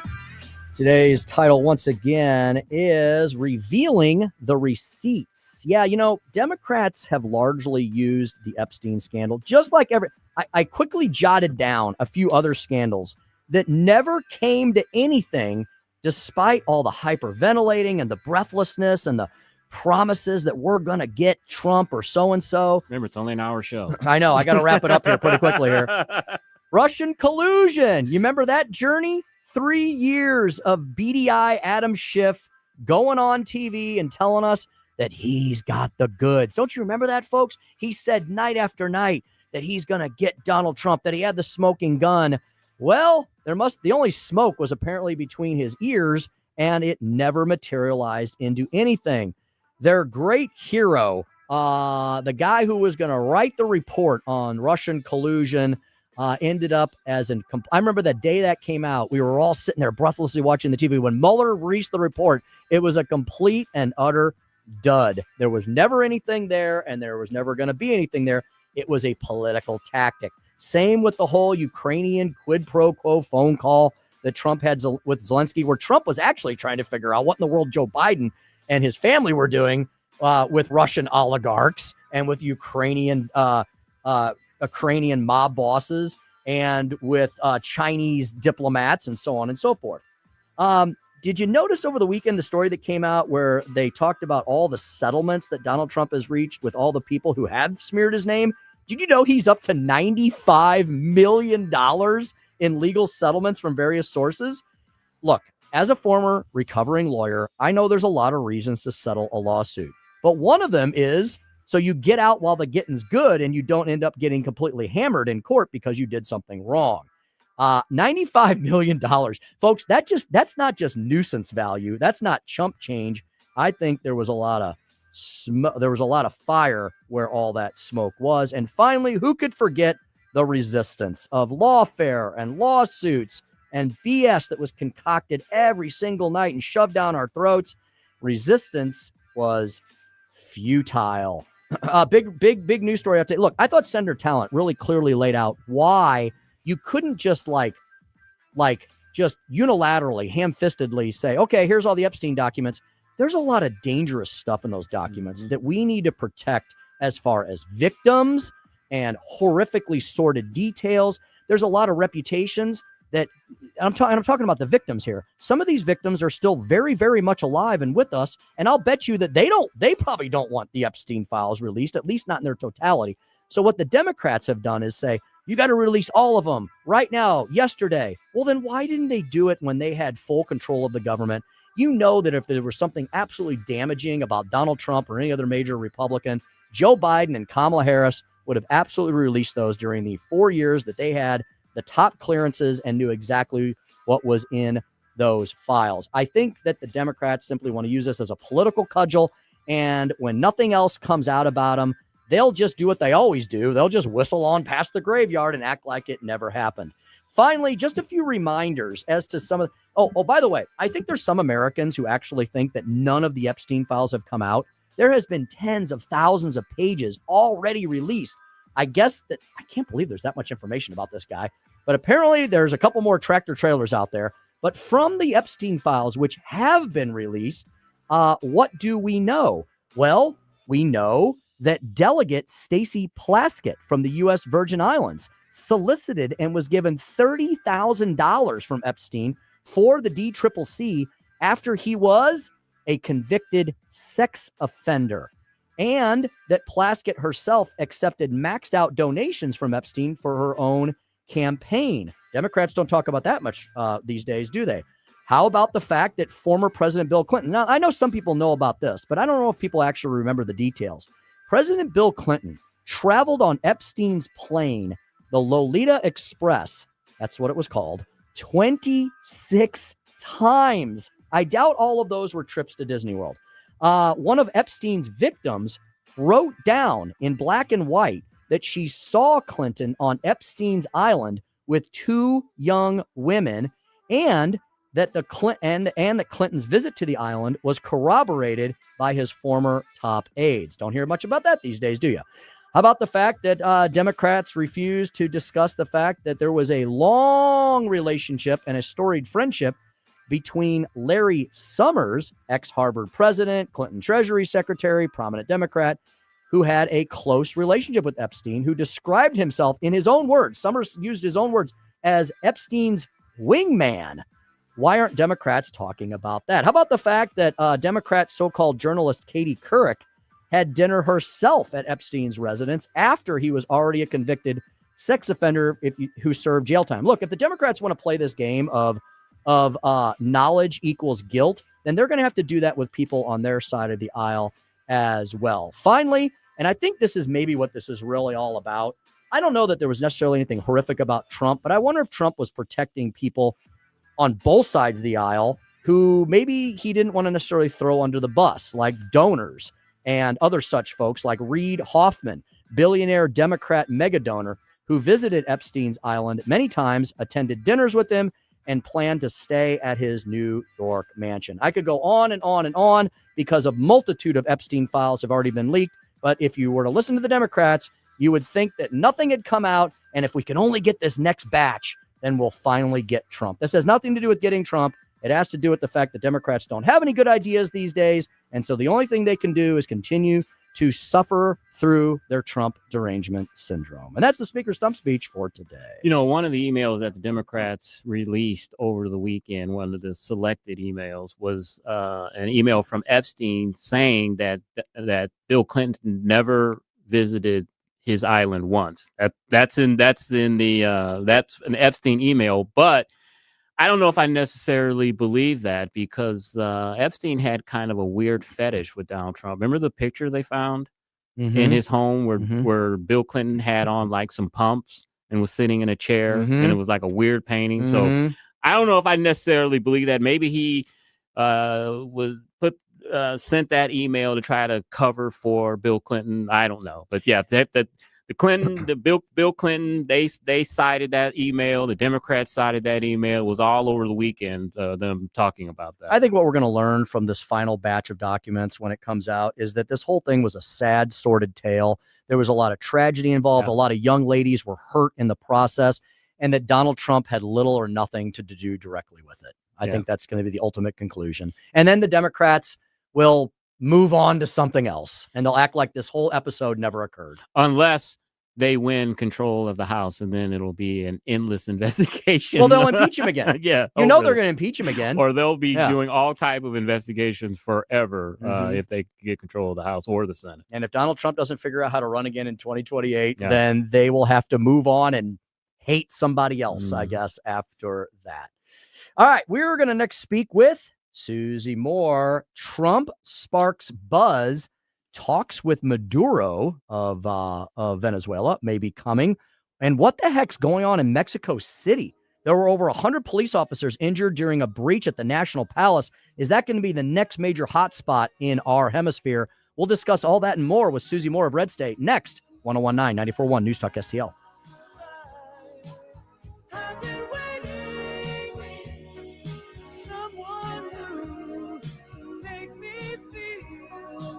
Like and subscribe to us on Rumble. News Talk STL.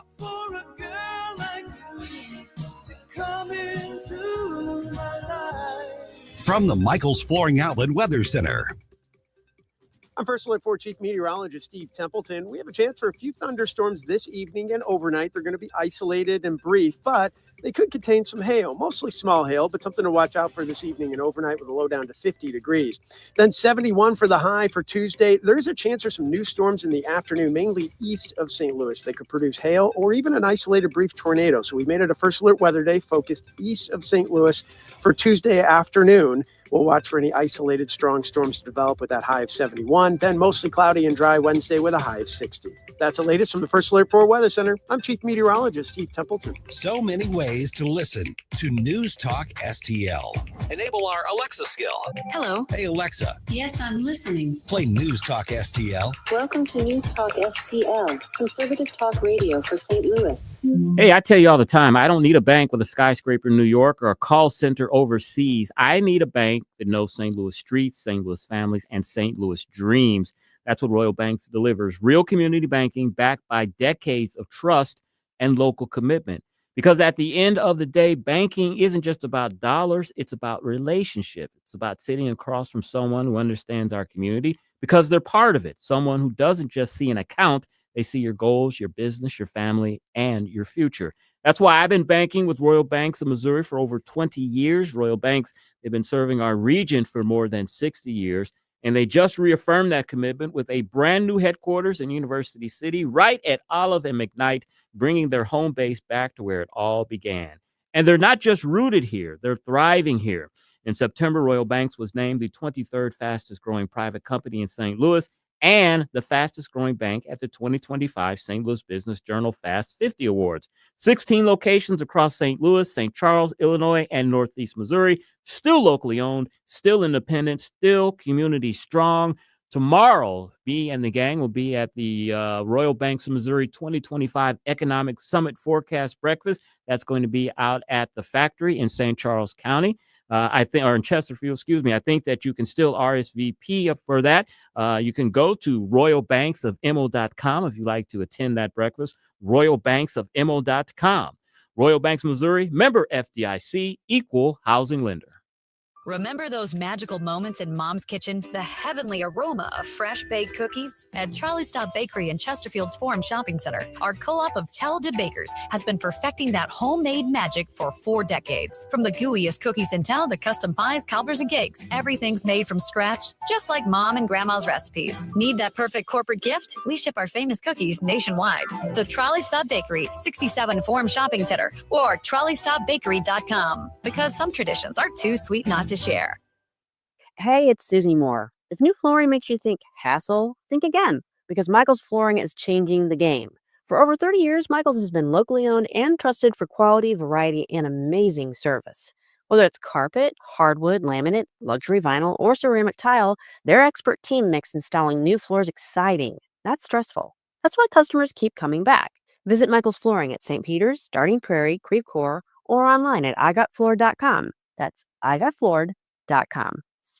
This holiday season, help Feed My People fill the shelves. News Talk STL and the STL County GOP are partnering for an annual food drive, November 10th through December 21st. Drop off your non-perishable food donations at all Bartolino's restaurants, all Chris's Pancakes and dining locations, and all 3 Michael's Flooring outlets, or at the News Talk STL studios. Hey, it's Tony Colombo, and together we can make a difference for families in need. Visit newstalkstl.com for complete drop-off locations.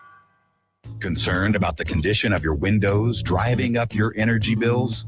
I was too. It's only called STL Windows and Doors. Their Provia windows combine old world craftsmanship the professional way, the Provia way, with over 65 years of combined experience, locally owned, offering competitive pricing and personalized service that the big box companies can't match. Call today for your free in-home estimate and start saving tomorrow. 314-277-5952 or stlwindowsanddoors.com.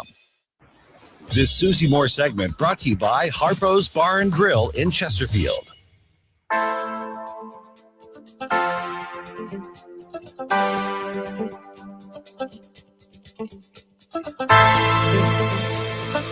Tim Jones and Chris Arps in the afternoon.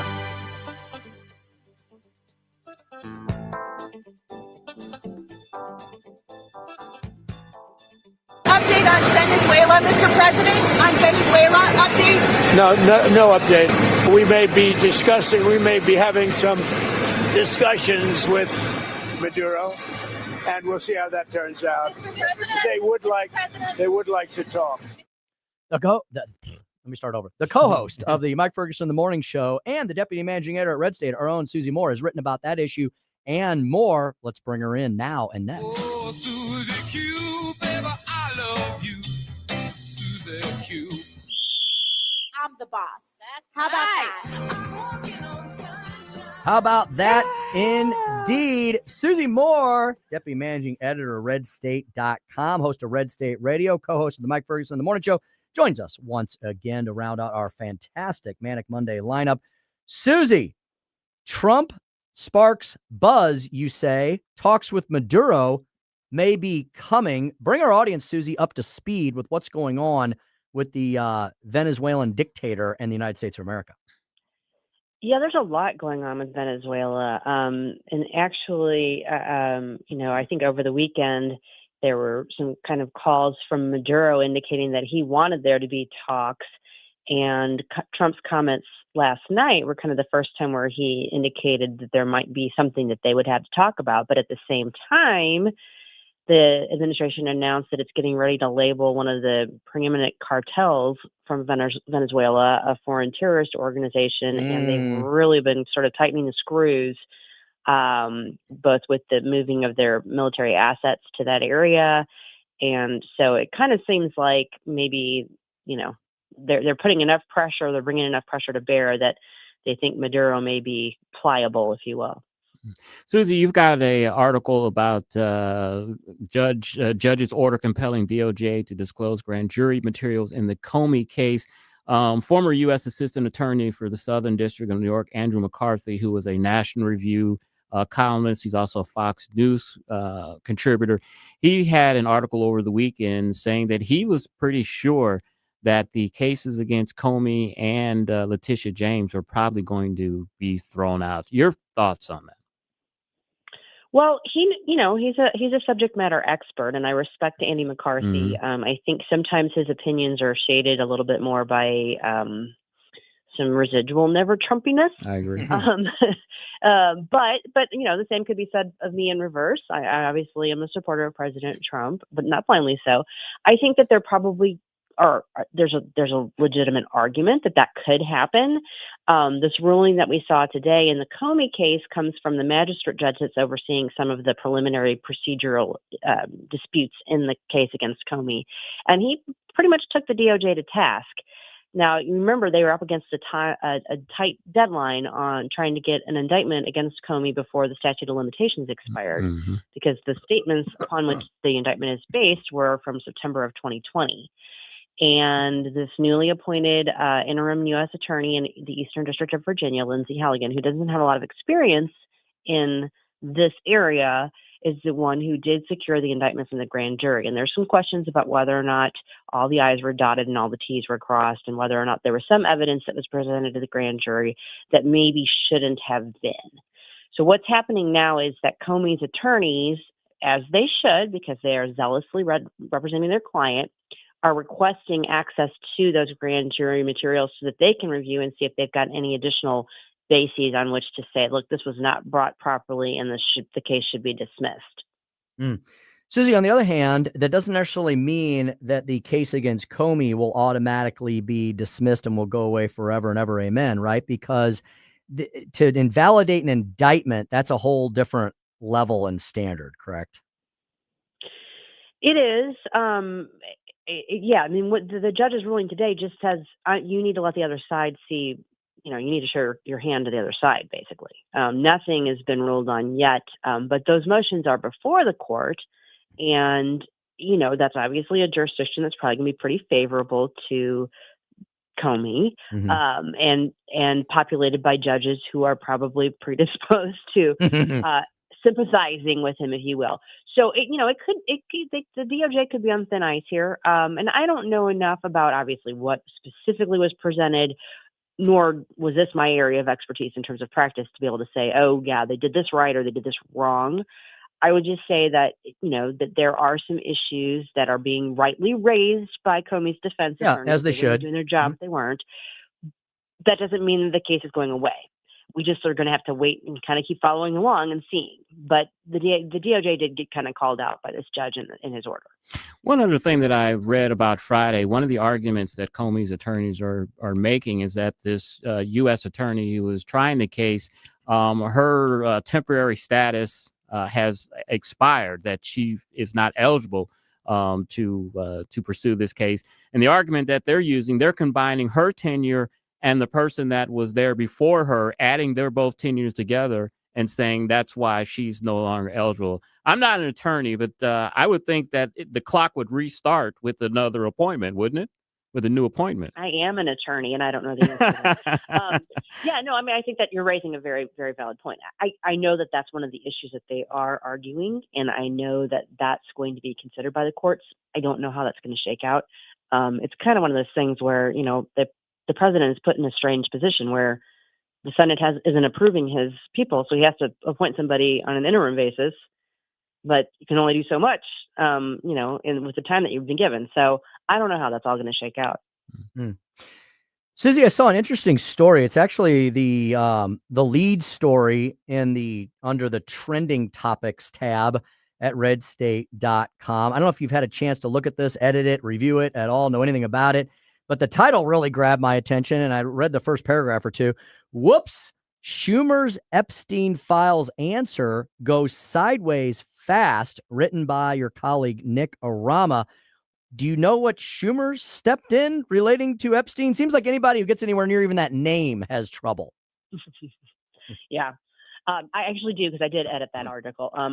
Basically, Schumer was asked, why wouldn't the Epstein files have been released, in the last 4 years when President Biden was in office? Aha. And Schumer not picking up on that goes, that's the question. What the hell is he hiding? Meaning to imply that it was Trump hiding it. Whoops. So forgetting who the last president was, right? He's under a lot of stress. Yeah. He clearly. Oh my So goodness. whoops indeed. Oh my. Susie, the lead story on Red State currently is by Ward Clark, auto pen problems for Trump, not according to one witness. I did hear a little something about this yesterday. I saw it, where I think that the Justice Department put out a bunch of pardons that the president had given, and someone had noticed that the signatures looked like they were all the same, like it was from an auto pen. I didn't delve into the article, didn't read it, didn't interest me all that much. But what's the beef here? What's going on? Well, and I'm like you. I haven't delved deeply into it. I saw it. I saw Will Sharp's refutation of it. He's the one who's saying it's 100% fake news. I don't know. I didn't see the original what was put out. I don't know who put that out. I don't know if there was something, that was confusing about it. I think one thing that anyone's going to have trouble with is contending that President Trump doesn't actually sign the vast majority of orders and edicts that are coming from his office. We see it. We see it every day live on television with his big black Sharpie. So I'm not 100% sure what happened there. We know Will Scharf. I have no reason to disbelieve that he knows what he's talking about in terms of what has and hasn't been signed by the president. If he says that story is false, I'm inclined to believe him on that. And I think the thing that adding fuel to the fire is, as soon as someone noticed that the signatures all looked alike, the pardons or that article or whatever it was on the website was taken down immediately. And I think that's the thing that's fueling the speculation more than anything. Could well be. And as I said, I haven't delved into it enough to know if there's some there, or if this is just, the two online set being looking for more than what is really there. Right. But yeah, I don't know. Again, if they're going to try and argue that somehow President Trump isn't actually actively participating in his presidency, they're going to have an uphill battle on. Yeah, look at the 3-hour press conferences he does all the time. Speaking to Susie Moore at SmoozyQ on Twitter, I'll get back to that in a second. Deputy Managing Editor, RedState.com, host of Red State Radio, co-host of the Mike Ferguson in the Morning Show every morning, 5:30 to. Yes, she is indeed. Susie, I noticed on your Twitter X feed at SmoozyQ that you are following a whole host of lawfare cases against the Trump administration, because there's a whole boatload of them, regarding the illegal immigration saga, various cases on various issues. Susie, my question is there a major momentous case that you're tracking that's working its ways further up through the upper echelons of the appellate divisions and may land before the Supreme Court? Or is there one there right now, the Supreme Court, you're waiting for a decision from, that could clear out some of these other lower court decisions that seem to be filed by Democrats all across the country? There's no one particular case that's going to do that, because there are different issues that are presented in each of them, and they're in various stages of finality. In some cases, the Supreme Court has already weighed in and issued a stay, but that's just a stay. I mean, that's not a final decision on the merits. Right. That's just saying, okay, the lower court decision is being held for now. One that I think got a lot of attention that earlier on in the year that I think might start rearing its head again is the case involving Judge Boasberg with the Tren de Aragua members who were being flown out under the Alien Enemies Act to El Salvador back in March. In that case, the judge back in the spring found grounds to hold the government in contempt for basically not abiding by his temporary restraining order and not turning those planes around, essentially. The upper courts, the appellate court, not the Supreme Court, but the appellate court basically said they vacated his decision on that, but they kicked it back down to him. And it doesn't foreclose him further exploring whether there's a basis to hold the government in contempt. They're going to have a hearing on that on Wednesday, and I suspect that that's going to be interesting just to see. I mean, he knows he's under the microscope right now, too. There's already been articles of impeachment filed against him by Brandon Gill of Texas. So is he going to talk to the parties, give a stern, warning to the government and then move on? Or is he going to dig in and try and find some other basis to hold the government lawyers in contempt? That's going to be interesting to see. But yeah, there's a whole host of them. There are different issues. The Supreme Court today just agreed to take up a case that actually originated under the Biden administration that has to do with whether or not would-be border crossers who are seeking asylum have to actually be present in the United States to formally, assert their rights. And it's a complicated issue. The Trump administration actually did ask the Supreme Court to review it, and they have agreed to take that case up. That's one that'll be argued after the first of the year, and then they'll issue a formal decision on it later in the spring. But as you implied, there's 400. Well, there's more than 400. There's probably 600 or 700 cases. Holy smokes. Involving the Trump administration at different stages, some of them with much more significance than others. And I'm tracking the ones that I can. And I use my Twitter feed just to keep track. Oh, Joey, did you hang up on Susie? Oh, we lost her there. We done lost her. Okay. All right. Well, we'll have to follow that conversation up next week. I was going to ask her about her story that she had Saturday about the breach at the National Palace. Oh, my. In Mexico City. Crap. And remember, I talked about how the president of Mexico was groped on her way from the National Palace to the Congress. So what the hell is going on in Mexico City? Hey, call the Mike Ferguson show in the morning. I'll do that. And ask her then, or send her a tweet. She'll respond to it. She will indeed. Well, that was Susie Moore. She's with Red State, redstate.com. She is the host of Red State Radio. She's the co-host. Mike, everybody at the station are hardworking people, and Susie is definitely at the top of the ticket. She works hard for her money. Remember that old Donna Summer song? I do. She works hard for her money. I do very much indeed. Chris, before we head to a break, let's remind people about something you mentioned earlier in the program, and that is our canned food drive. Yes. Joey mentioned that as well. He saw one of the big red buckets at Bartolino's. We have those big red, they're actually giant, like 40-gallon drums. You can't miss them. They're giant red drums. They've got our signage all over it. They're at 9 locations around the metro area. I think there's 10 of them now. I think Renee Artman said there's one at Friendly's down in South County. So maybe there's 10 of them now. They're out there. Go to our website, newstalkstl.com, and find out everywhere that you can drop off canned goods, non-perishable items. We'll take toys. We'll take toiletries, anything that's non-perishable that you think people could need as we head into the winter months. Dump them in the buckets, and we're going to get them to a great local charity called Feed My People. Thank you to everyone. Excellent. And as you mentioned, toys, especially with Christmas coming up. I can't think of anything sadder than a child on Christmas Eve or Christmas Day waking up and not having any toys. So fill those buckets. Fill those buckets. We have generous folks in our audience. We are going to feed and clothe and gift the entire St. Louis region with your help.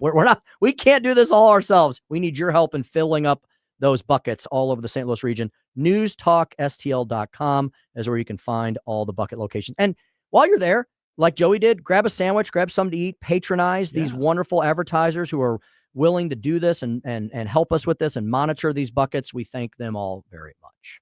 Indeed. 5:45 in the PM, one of the fastest Monday shows indeed, almost in the can, but don't go anywhere.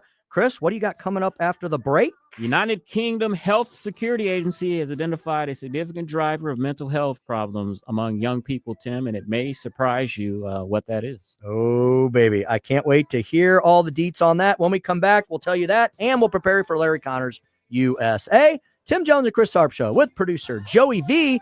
Rolls on 101.9, 94.1 News Talk STL.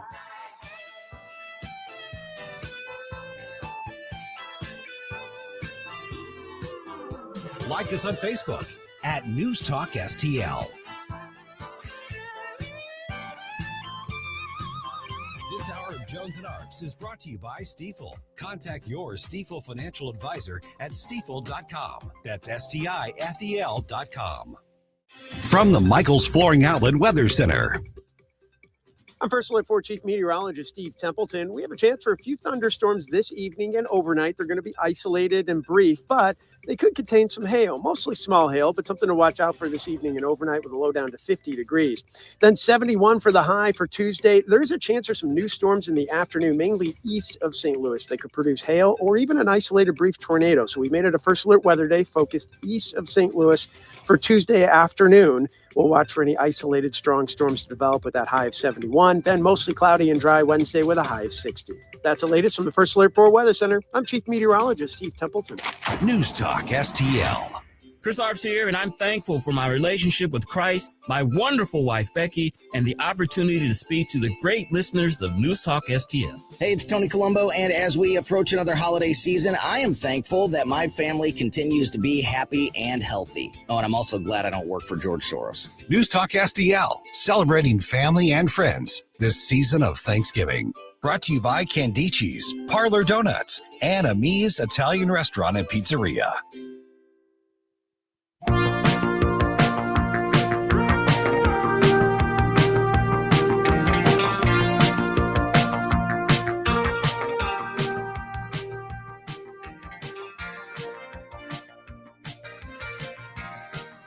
Follow us on Rumble at News Talk STL.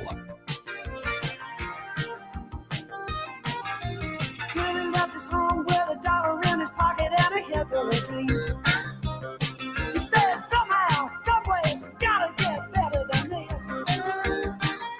I'm going to agree with you that Democrats cannot only be the party of resistance. We cannot, we resisted so hard between 2017 and 2024. We impeached the guy, we prosecuted him, convicted him of 34 felony counts, and guess what? He still got elected. So I don't know how much harder we can resist now. Are you admitting that, that the case against Trump in New York was part of the organized Democratic Party resistance? It was a Democratic prosecutor, and at the time, I said I thought it was unwise. I went on Fox News and said there were Democrats who said this at the time. There were a lot. Just to be clear, this wasn't. Just to be clear, everybody who now touts the 34 felonies, take it from Liz. This was not a real case. This was a plot to upend the presidential campaign. Which I just think it was a boneheaded move by Alvin Bragg.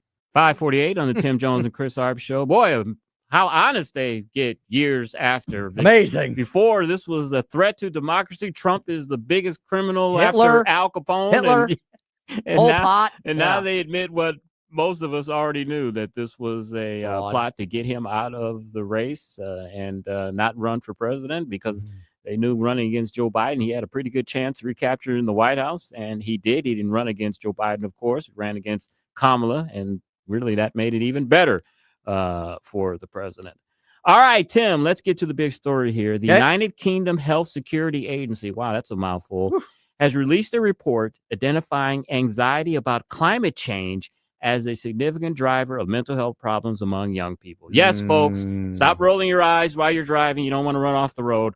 An awareness of climate, this is what they wrote, quote, an awareness of climate and environmental change can also lead to emotional or psychological responses such as anxiety, eco-anxiety, a term used to describe the distress and worry caused by the threat of climate change, and solastalgia, never heard of that, which refers to the distress experienced as a result of environmental change, including climate change, negatively impacting on someone's home or sense of place. How long do you think that it'll be before this will be a disability that you can get paid for and you can stay at home? Trial lawyers are salivating as we speak. Yes. Eco-anxiety. I can't work. I have eco-anxiety. It's cloudy outside. Yeah. Let's create more protected classes, Chris. Let's create more litigation against businesses. Let's create more reasons for people not to work in today's economy. This is absolutely insane. These people have taken what'd you call it? Eco-anxiety. And then, or it's solastalgia. Solastalgia. Never heard of it. Maybe that'll be part of the dictionary in a few years. We suffer from that here in the Midwest. I do. I've got solastalgia right now. It's cloudy today. Exactly. And the weather and the time has changed as well. Go tell Jeff and Joe that tomorrow. So I have solastalgia. Yeah, I need disability. Can you put me on disability? I have eco-anxiety. I can only imagine what Joe Rush would tell you. Yeah, we couldn't say it on the air. You know what Joe would say. Yeah, get your eco-anxiety out of my office. All right, here's a sad story to me, but it shouldn't be surprising. Fewer than half of Americans say religion is an important part of their daily lives. That's the lowest level on record, Tim. Wow. And a drop of 17 percentage points over the past decade. One of the largest declines in the world. A record number of Americans, 29%, identify as religiously unaffiliated, while 62% identify as Christians, down from 78% in 2007, according to the Pew Research Center. Now, Tim, a lot of people would say this is just simple reasoning, simple logic. You can't do this.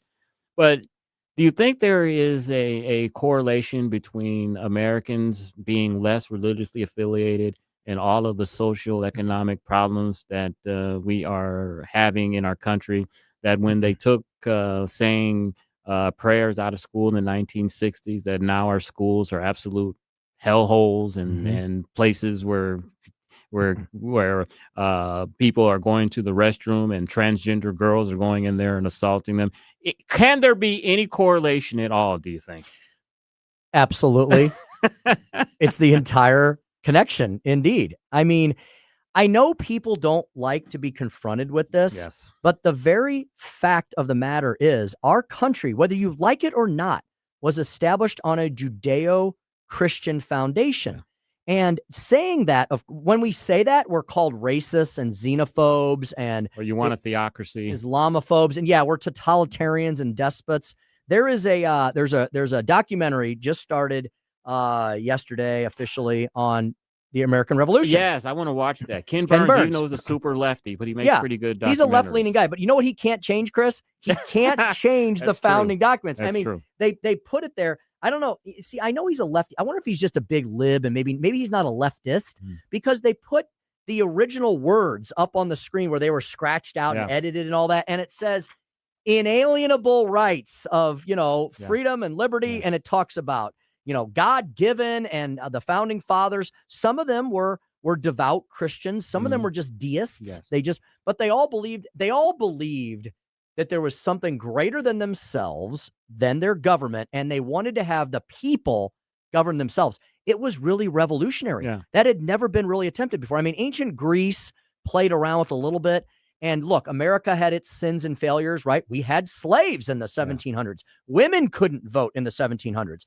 But they put the words in there, Chris, that allowed us to get to that point. They didn't say only white guys who own land. Right. They said all people, knowing that they couldn't make it so at the time, but opening the door to that eventually happen someday. And you can even take it back even further to the original pilgrims who came over to the New World. Why did they do that? Because they were suffering religious persecution over there in England. They didn't want to join the Church of England. They wanted to worship the way that they wanted to worship. So they took the perilous journey, the 3-month journey in a wooden ship over to this country. A lot of them, or to this continent, a lot of them didn't make it. A lot of them died on the way. Some of them died while they were forming their colonies. All of that's based on wanting to practice their religion. And then you look at the founders, of course, 100 years later, that instituted religion in the Constitution, basically gave that protection for it. They were theists, some of them, a lot of them were Christians. And now, just 250 years later, just want to erase that. I think it's a dangerous, dangerous thing. And I think the reason why our country is in moral decline is because we've taken religion out of our society. Not trying to proselytize anyone. If a child is in school and this is not my religion, fine, you don't have to participate. But why do you have to get to the point where you feel that something's being forced upon you because the majority of people believe in this? And to me, the 10 Commandments, it's a Judeo-Christian type of thing, but those things work for anybody. You don't have to be a Christian to follow the 10 Commandments and live a good life and be a moral person. And one way to really put a liberal or especially a leftist in the corner is to ask them, well, what's special about the United States of America? Okay, we have freedom and liberty here, right? I think most people would agree in those kind of ambiguous, lofty words. Well, freedom and liberty to do what? As you pointed out, and as I often say, the pilgrims came here. People fled the old country for two things, largely. Economic freedom and religious liberty, right? Economic freedom. Because in the old country, even though slavery was out of vogue, largely becoming out of vogue and being declared illegal, unlawful in a lot of Western European nations by that point in time, especially by the time we got to the late 1700s, you were still owned by the king. Like everybody, right? Doesn't matter what color you were, where you're from. The king ultimately owned all your stuff. The state owned the means of production, right? And so they wanted economic freedom. And if you wanted to practice religion, you could, but you had to practice the king's religion. Exactly. You had to join the Church of England. Period. The end. And so economic freedom, religious liberty. And that's what our country was founded upon. Judeo-Christian principles for everyone. It's so simple. And they don't like it. It's so simple. And, we talk about the founders. Now, Thomas Jefferson wasn't necessarily a Christian. He was a theist. He is famous for basically rewriting the Bible and taking out the things that he didn't like and kept the things that he did like, but I think he saw the basic morality and goodness in it. And I think that's what counts overall. He's a great guy to emulate. He is. And finally, the Prison Foreign Choir of January 6th Defendants is working on an album, Tim, to be released next year on the 5th anniversary of the Capitol attack. It's going to have a single called The Anthem of the Free. So we'll be looking forward to when that'll happen. All right. Great show today. Fast show coming up. Larry Connors USA. You have been listening to the Tim Jones and Chris Arps Show on 1019 94.1 News Talk STL. Drive safe and have a great evening.